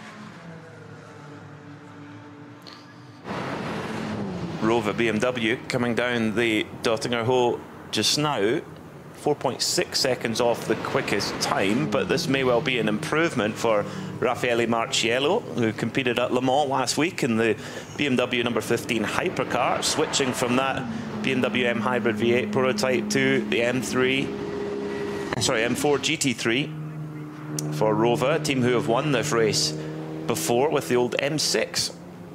The big warhorse that was, big front engine V8, quite a different car to the M4. Sort of a spiritual success at the 635 CSI, isn't it? A little bit, yeah, a little bit. And we got some of those racing in the Legends later, the classic event. We do, can't wait for that, can't wait. And up to third goes Raffaele Marciello, 819.181. So that, as things provisionally stand, that puts them further up the provisional order for those. Remember, we're going for 5 spots to get into the pole shootout. There are 5 spots available. There are already 12 cars that are already in it. I'll read them out for you. So we've got Manthey Porsche, the 33, both Falcon Porsches, the 8 Jutta Audi, both Get Speed Mercedes, the Rinaldi Realized Condo Ferrari, the number 30 and the number 35, Volkenhorst Trinity Solutions Aston Martin. Interestingly, their Pro car, the 34, is not in yet. The 48 Black Falcon Team Porsche, the number 11 SR Motorsport by Schnitzelalm, and the 65 HRT Ford Performance Ford Mustang. The rest all are vying, all 13 of them are vying for just 5 places. So that is significant for the Rover team to be up there 3rd overall and 2nd of those cars looking for a spot in the top qualifying shootout, which happens tomorrow. I suppose, as well as checking the track and seeing what performance they can wring out of their cars, this is in some ways a re-familiarisation for some people who perhaps didn't do the qualifying weekend, already had their permits. Aston Martin, by the way, with Nicky Thiem in the number 34, just going through Brunchen and up and over the top, now into the Serpentine section before he'll turn right-handed downhill. Tremendous section of the track, this. It is just similar enough to other sections to make you think, you know it, absolutely. And when you come out of the Bell of S's, you come up towards a really tricky, tightening right-hander in towards Falbenschwanz. That's Kevin Estra's favourite corner across the entire circuit. That's where Nicky Thiem is coming through right now. And then you quickly flick left to head up to the next left, which is the Kleine Carousel, the smaller carousel. And Thiem looking for that first overall victory here, and to do it with Aston Martin would be amazing. Of course, got the Aston Martin's first in the GT3 era anyway, win at Spa last year, which was really cool to see that with Come2U Racing. But Nicky Thiem's super experienced here, and driving, of course, with winner 2 years ago, David Pittard, who was, from what I understand, quite influential to bringing Volkenhorst and Aston Martin together. Correct. David's a force of nature. Yes, he is. Pretty quietly spoken, but he is one of those people that if he has got something to say, and you know he's got something to say, you'd be well advised to listen to it. Pulling double duty last weekend at Le Mans as a driver advisor for a couple of GT drivers. We did have a bit of a laugh with him, saying, what happens if you push the wrong button? He said, oh, that could be bad, couldn't it? Yeah, it's flat through here with the other drivers going to Mulsanne. Yes, that wouldn't be so good. Up to the line then comes Nicky Thiem. Does he improve from 9th position? It's an 8:21.505 at the moment. He's going to maybe to be just shy of it. Is he? No, he does improve. 8:19.899 there for Nicky Thiem. Car number 34 for Volkenhorst. That puts him up into those provisional transfer spots, if you like, for the qualifying shootout. Have a look at some of the class leaders with Peter. The usual array of classes here spread between the GT cars and the touring car setup, and 9 different manufacturers. Yeah, we've got a huge number of classes to run through. We go through this beyond SP9, the Cup 2 category, which is for Porsche 992 Cup cars with a control tyre. They run a Michelin tyre. That's 48 Lost Motorsport who are on top at the moment. Their best time is an 8:31.2. That's quicker than some of the SP9 cars. That's very impressive there. It shows you how strong a package that Porsche 992 GT3 Cup machine is. Then in AT2, that's the alternative fuels category. That is an 8:43.231 for Max Kruse Racing with their 644 car. Then in SP Pro, car 347, Nordique Racing lead the way there. SP8T is led by the Toyota Gazoo Racing Team, car number 110. TCR is led by Hyundai Motorsport. Mark Basseng at the wheel of that Elantra TCR car number 830, and there's an inter-factory rivalry there between the Hyundai Motorsport regular TCR superstars and the young and up-and-comers from the United States, who are very determined to beat their European colleagues. in Cup 3, it's Peter Kate who leads for SRS Team Sorg Rennsport. SP10 Pro Sport Racing lead in the number 175. SP10, that is for GT4 homologated cars. The Subaru Impreza WRX for Subaru Technical International leads in SP4T. Alternative Fuel 3, that's Max Cruiser Racing as well, car 19. SP7 led by the Black Falcon team, car number 70. We're scrolling down the more of the order. We go SP2T is led by the Toyota Gazoo Racing GR Yaris, car 109 there at the moment. SP3T is led by the no team name, led by Mr. Umamoto at the moment. How Nürburgring is that? In the BMW 240i class, it's GT Tire Motorsport who lead the way in their 665 car. And then class V6 is led by the 410 machine driven by Marshall at the moment. Then VT2 Front led by the number 480 car. The VT2 Heka, number 504, that's SRS Team Sorg Rennsport, they're the class leader there. V5 is led by the 440 car, and I think that might be, no, we still go. BMW 325i, car 700 leads the way there. Then in SP3, it's car 277, and that is your class rundown. It's quite a rundown here. That is what the Nürburgring 24 is all about. We keep saying you have to recalibrate your brain even when you've been to an 8.5 mile circuit. This is pretty much exactly twice as long as Le Mans. No major changes in the times. Still the number 1 defending champion Audi leading it. Heading on to the Döttinger now. So that was about... When did he set that lap? Right at the beginning. Right. Yeah, right at the beginning. Yeah, straight out, bang, straight onto the top of the timesheets for the... it's been driven by Marcus Winkelhock at the moment, but it was Christopher Hassa who put the lap time in at the moment.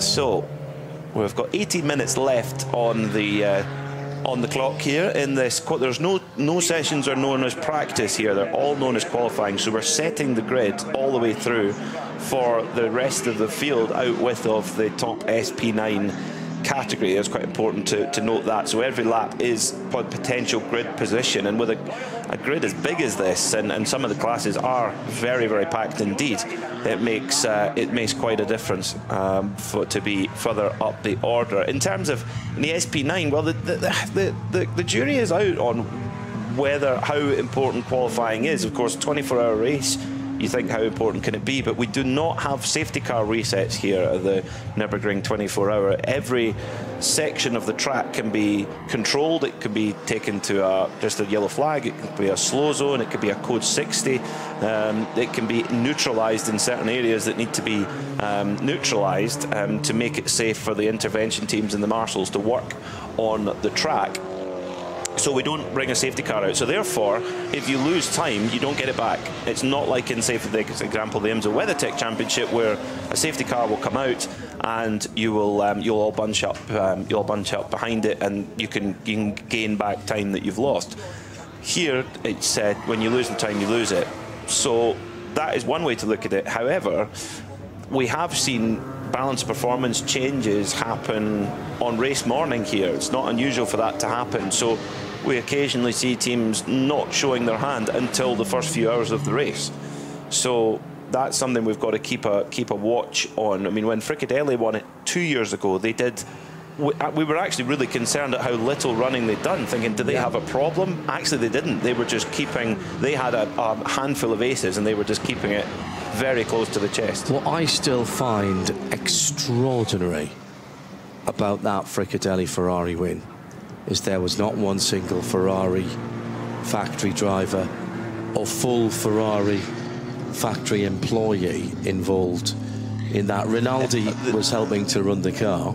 Quite a few a lot of red jackets and red shirts turned up on the Sunday morning, weirdly. Yeah, but it was quite an achievement for Fricadelli. I mean, Fricadelli had been a customer of Porsche for so many years, and Klaus Abelin, the owner of Fricadelli, was not happy with the the support he was getting, and he gave them the opportunity, and they didn't, and he switched, and it was a big shock. It was really a big shock of him going to Ferrari, and also, it was a risk, but it paid off. Also, if you remember, he continued to compete with the Porsche when Porsche had a falling out with the authorities here about the BOP, and pretty much the only major team that was still running the Porsche was Klaus Abelin, and I think that started the falling out, if there was such a thing. But certainly it felt, you know, Klaus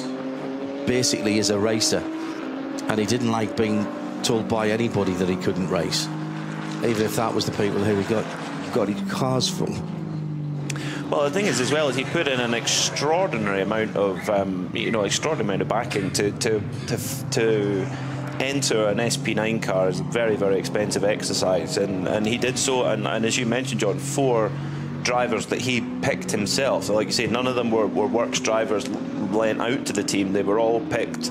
Some for fairly obvious reasons in terms of Earl Bamber, Nicky Katzberg, who proper established factory stars. But David Pittard has worked very, very hard at his craft and has made his name on this very circuit. And that was he was chosen exactly. And likewise, Felipe Fernandez-Lazar, who had he had been part of the Fricadelli setup for quite a while, and that was an opportunity which Klaus gave to Felipe. He believed he deserved the opportunity because he'd lost other opportunities, and that was paid off as well. So it was a hugely emotional day. It's certainly one of the most emotional days I can remember in my career, seeing that white and red Ferrari come across the line and see a journey of 20 years longer trying to win the race overall. Oh yeah, Fricadelli. I mean, literally down the road. We drove past him, past his premises on the way up. I just heard a thud there, which caught my attention, and that is the Toyo Tires Supra that's gone in hard. It's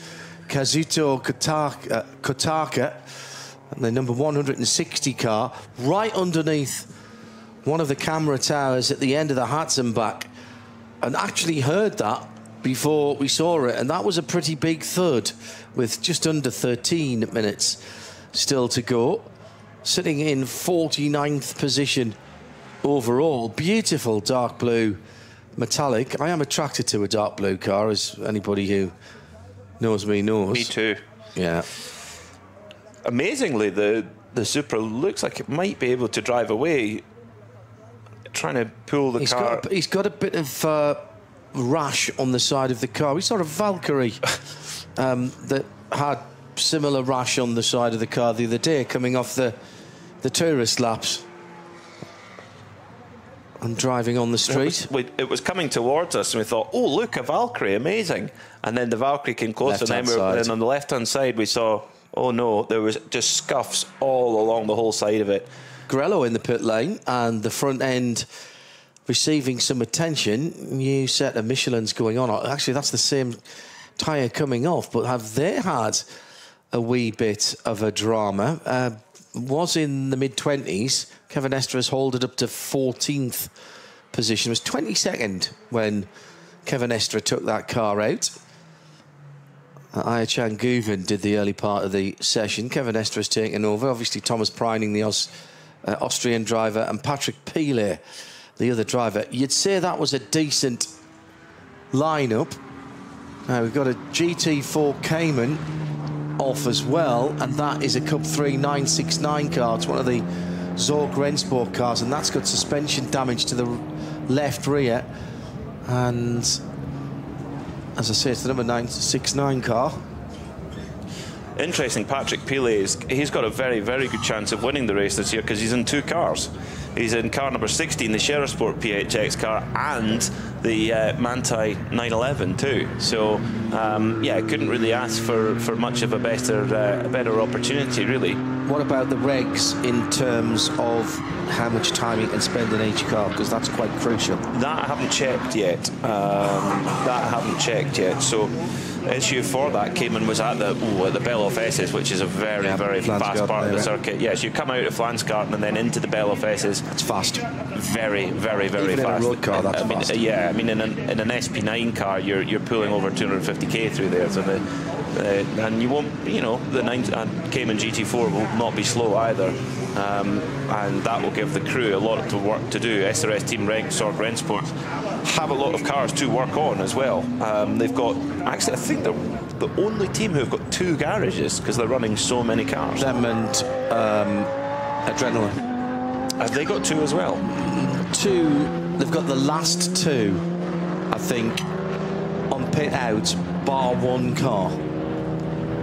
There's 1 car in there that's not theirs. SRS Sorg Rennsport and Adrenaline Motorsport will be the teams that you will hear us talking about in the class rundowns quite a lot. It was left rear suspension damage, by the way, and coming up to that part of the circuit now is the Hankook tyre entry Porsche, and that's an interesting one in the Hankook colours, and that car with 4 flashes on. Now, is that just because of the slowed down zone, or does that have its own problem? It came into view very, very slowly, Peter.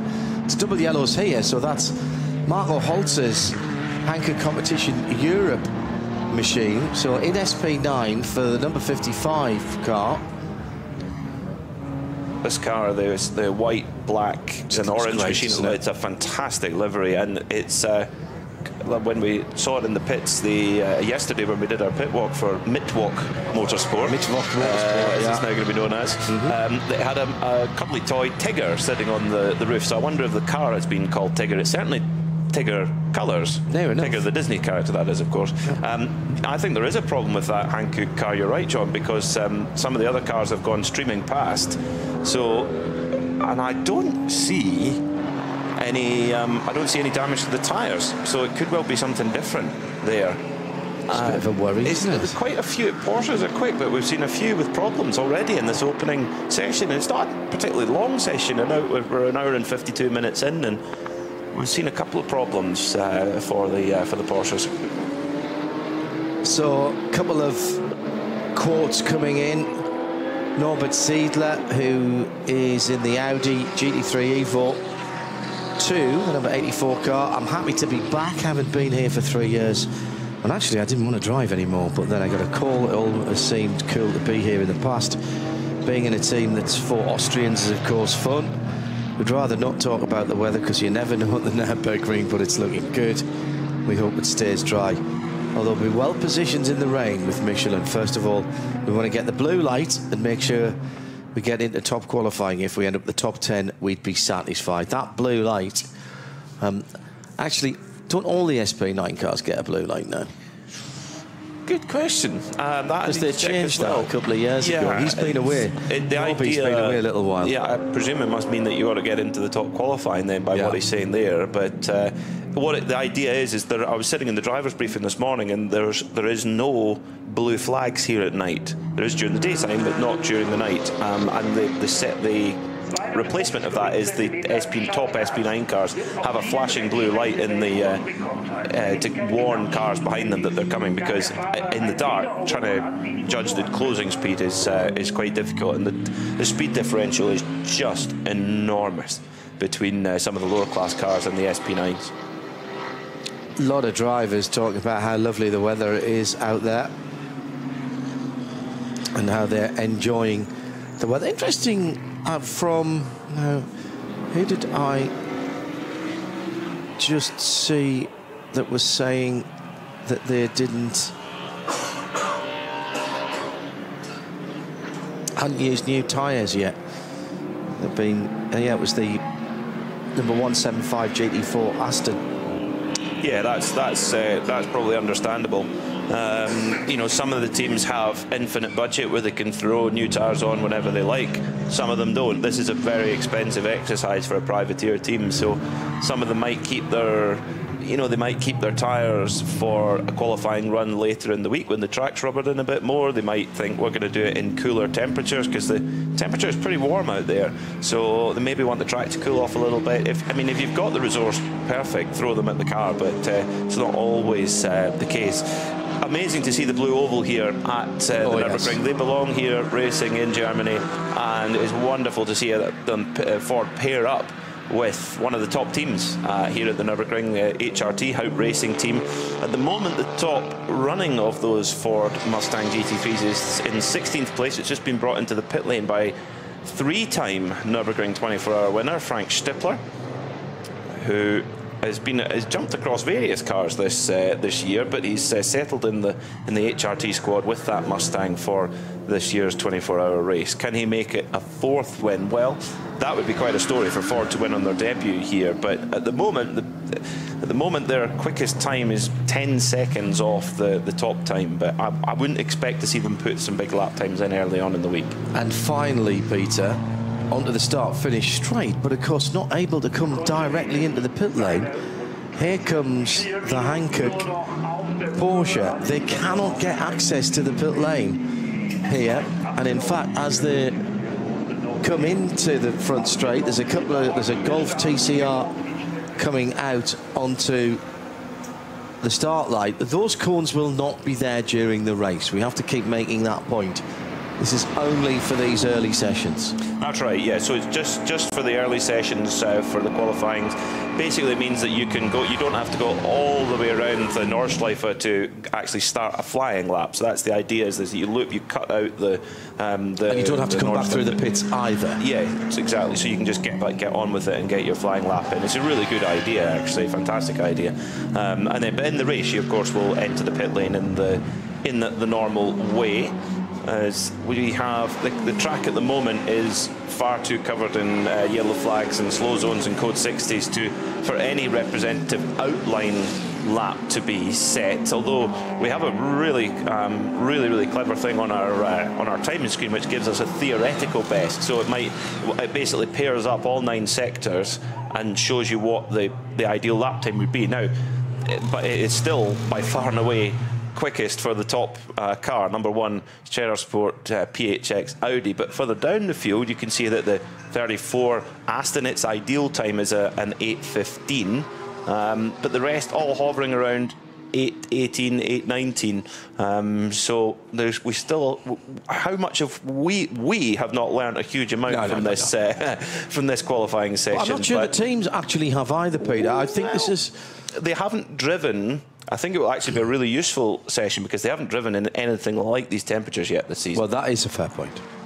Yeah, 3 minutes to go, and anyone who's in the pits now won't get another. Actually, no, of course they will. They would be able to nip out round the back, and that's the advantage of what Peter was saying earlier. But you'd have to go now to get out and round and start another flying lap.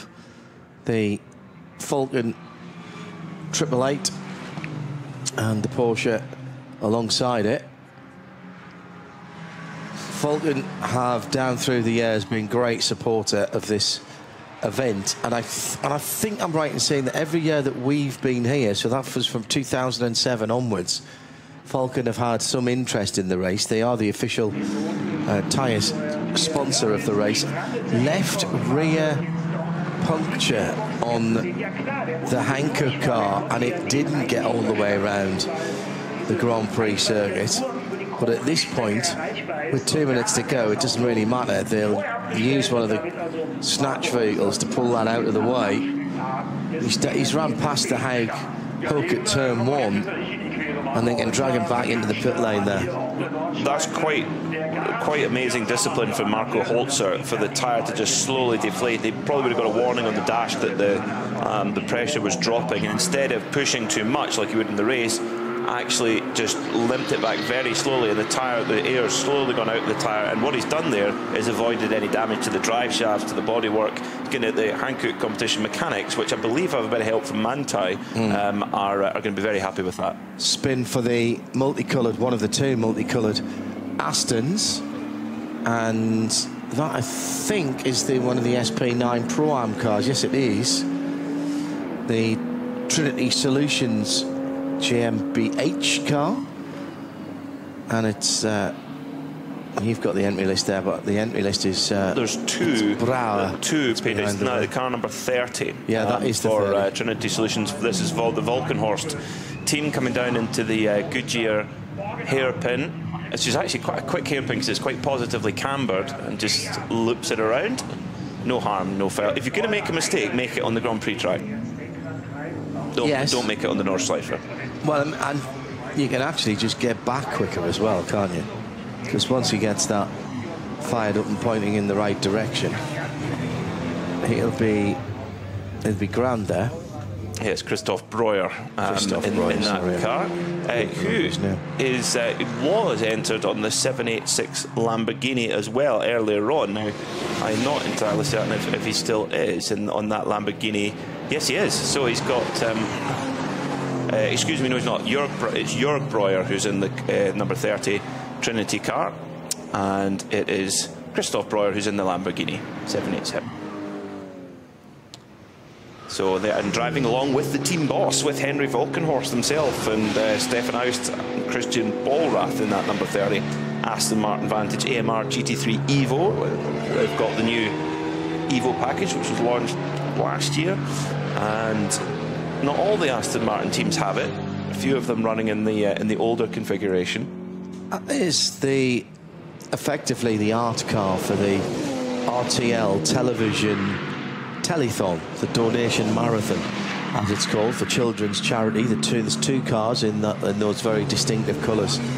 That now that I've been told that, I realise that's a sort of a cross between being a TV test card and cartoon kids on the cartoon children on the car. Time has run out on our first session, but of course anyone still on the circuit will be allowed to finish, so we could well get into 6 or 7 minutes of effectively time added on as long as you've crossed the line to start your final lap. So we could be 8 or 10 minutes beyond that. A couple of people who have just mistimed it coming back on the start-finish straight from out in the pit area. So can't see any major improvements coming through. No, they're not, because there's some sector improvements. Yes. But there's one slow zone and 3 code 60 zones out on the circuit, so there won't be any lap times. But on the previous lap for the number 33 Falcon car, put a personal best in sector 2, which is the latter part of the Grand Prix track, and sector 6.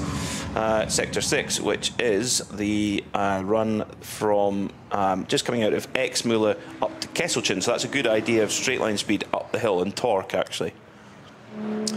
That's number 969 Porsche we saw in the barriers in the Stefan Bellof S. The information ticker that is on 24-rennen.de said the car was able to continue with, and I quote, significantly adjusted rear track.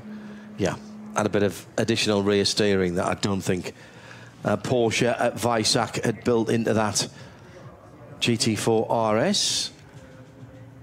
Sven Muller from the number 33 Porsche 911, one of the 2 Falcon cars, speaking down in the pit lane a moment or 2 ago. The Nordschleife is always something special today. It's very hot. There's generally not a lot of grip on the track, but I think it will get faster with every lap as the rubber goes down. We're all doing our minimum 2 laps now so that we're qualified. Then we'll get into the rhythm and we'll find a setup and then fine-tune it a bit until tomorrow night. In this heat, you sweat a lot and you have to drink a lot, 4 or 5 litres at least. In the car, you have 1 litre for an hour.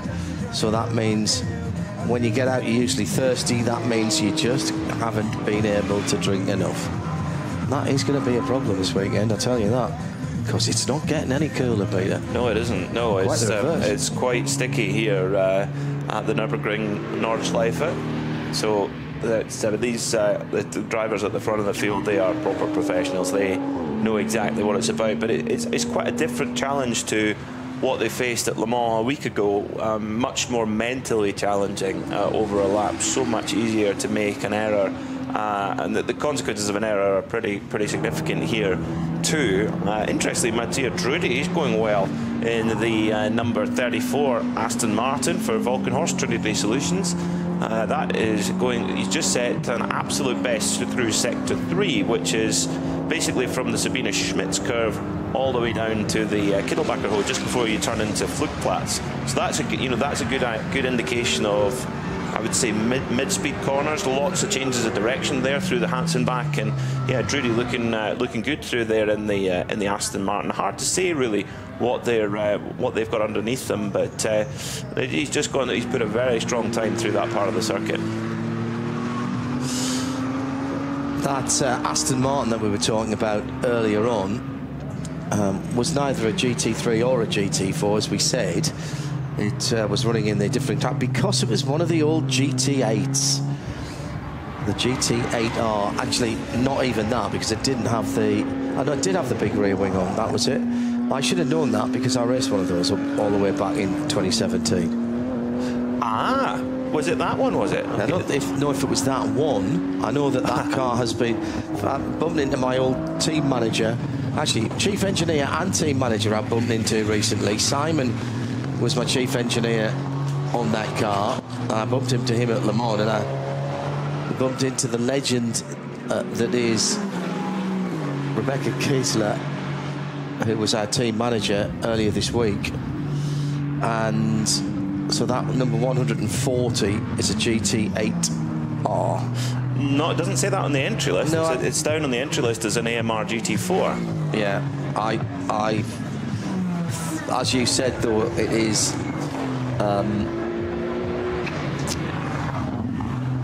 it's not in the GT4 class, though, is it? No, it's an SP8T because it had a different aero. So it's if it's a GT4 car, as it is homologated, it goes in SP10. Correct. That is just for GT4. So it looks like it's a GT4 car that's had aero changes rather than a GT. Which, in point of fact, is what the GT8 was.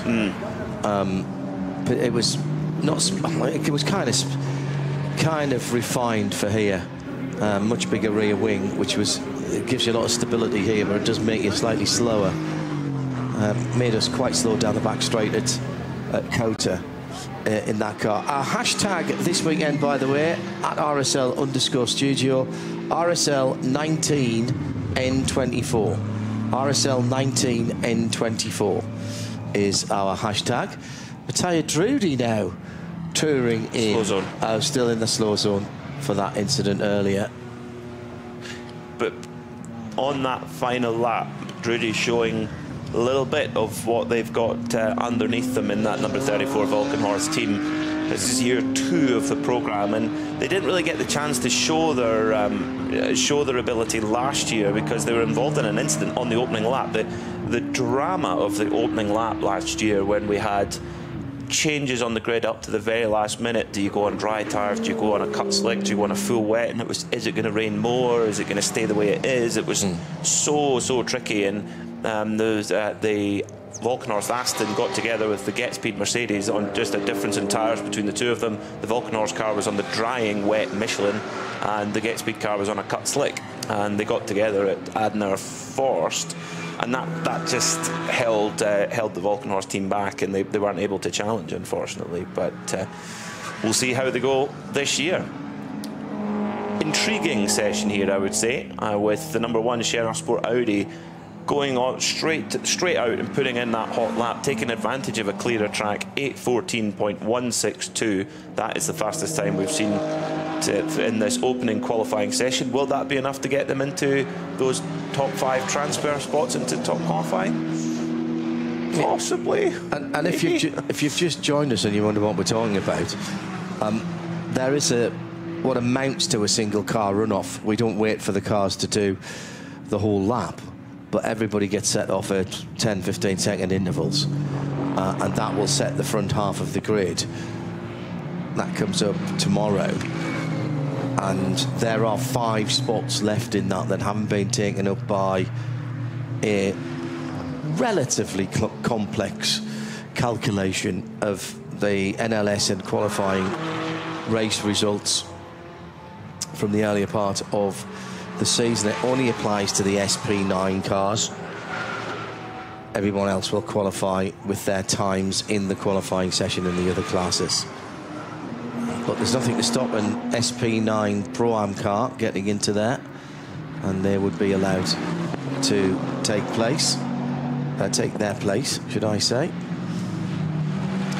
That's right, or indeed an AM car, because the AM cars are classified as Pro-Am for that. But absolutely, that's possible for that. In fact, there's 14 cars that are going for those 5 places, so I don't like those odds, really. So there could be some high-profile disappointments in there. I mean, the cars that are trying to qualify, both Scherer Sport cars, the number 1 Audi and the number 16 Porsche from Scherer Sport PHX, all of the Lamborghinis, the number 7 Conrad car, the 27 and 28 Abt cars, the 34 Volkenhorst cars, so the Pro Volkenhorst cars trying to get in, the 37 Pro Sport Aston Martin, the 54 Dynamic Porsche, the 55 Hankook car, 2 out of the 3 Ford, 63 and 64, the 84 Audi, the 98 Rover BMW, and the 786 Lamborghini. In the classes, the GT4 class, that's SP10.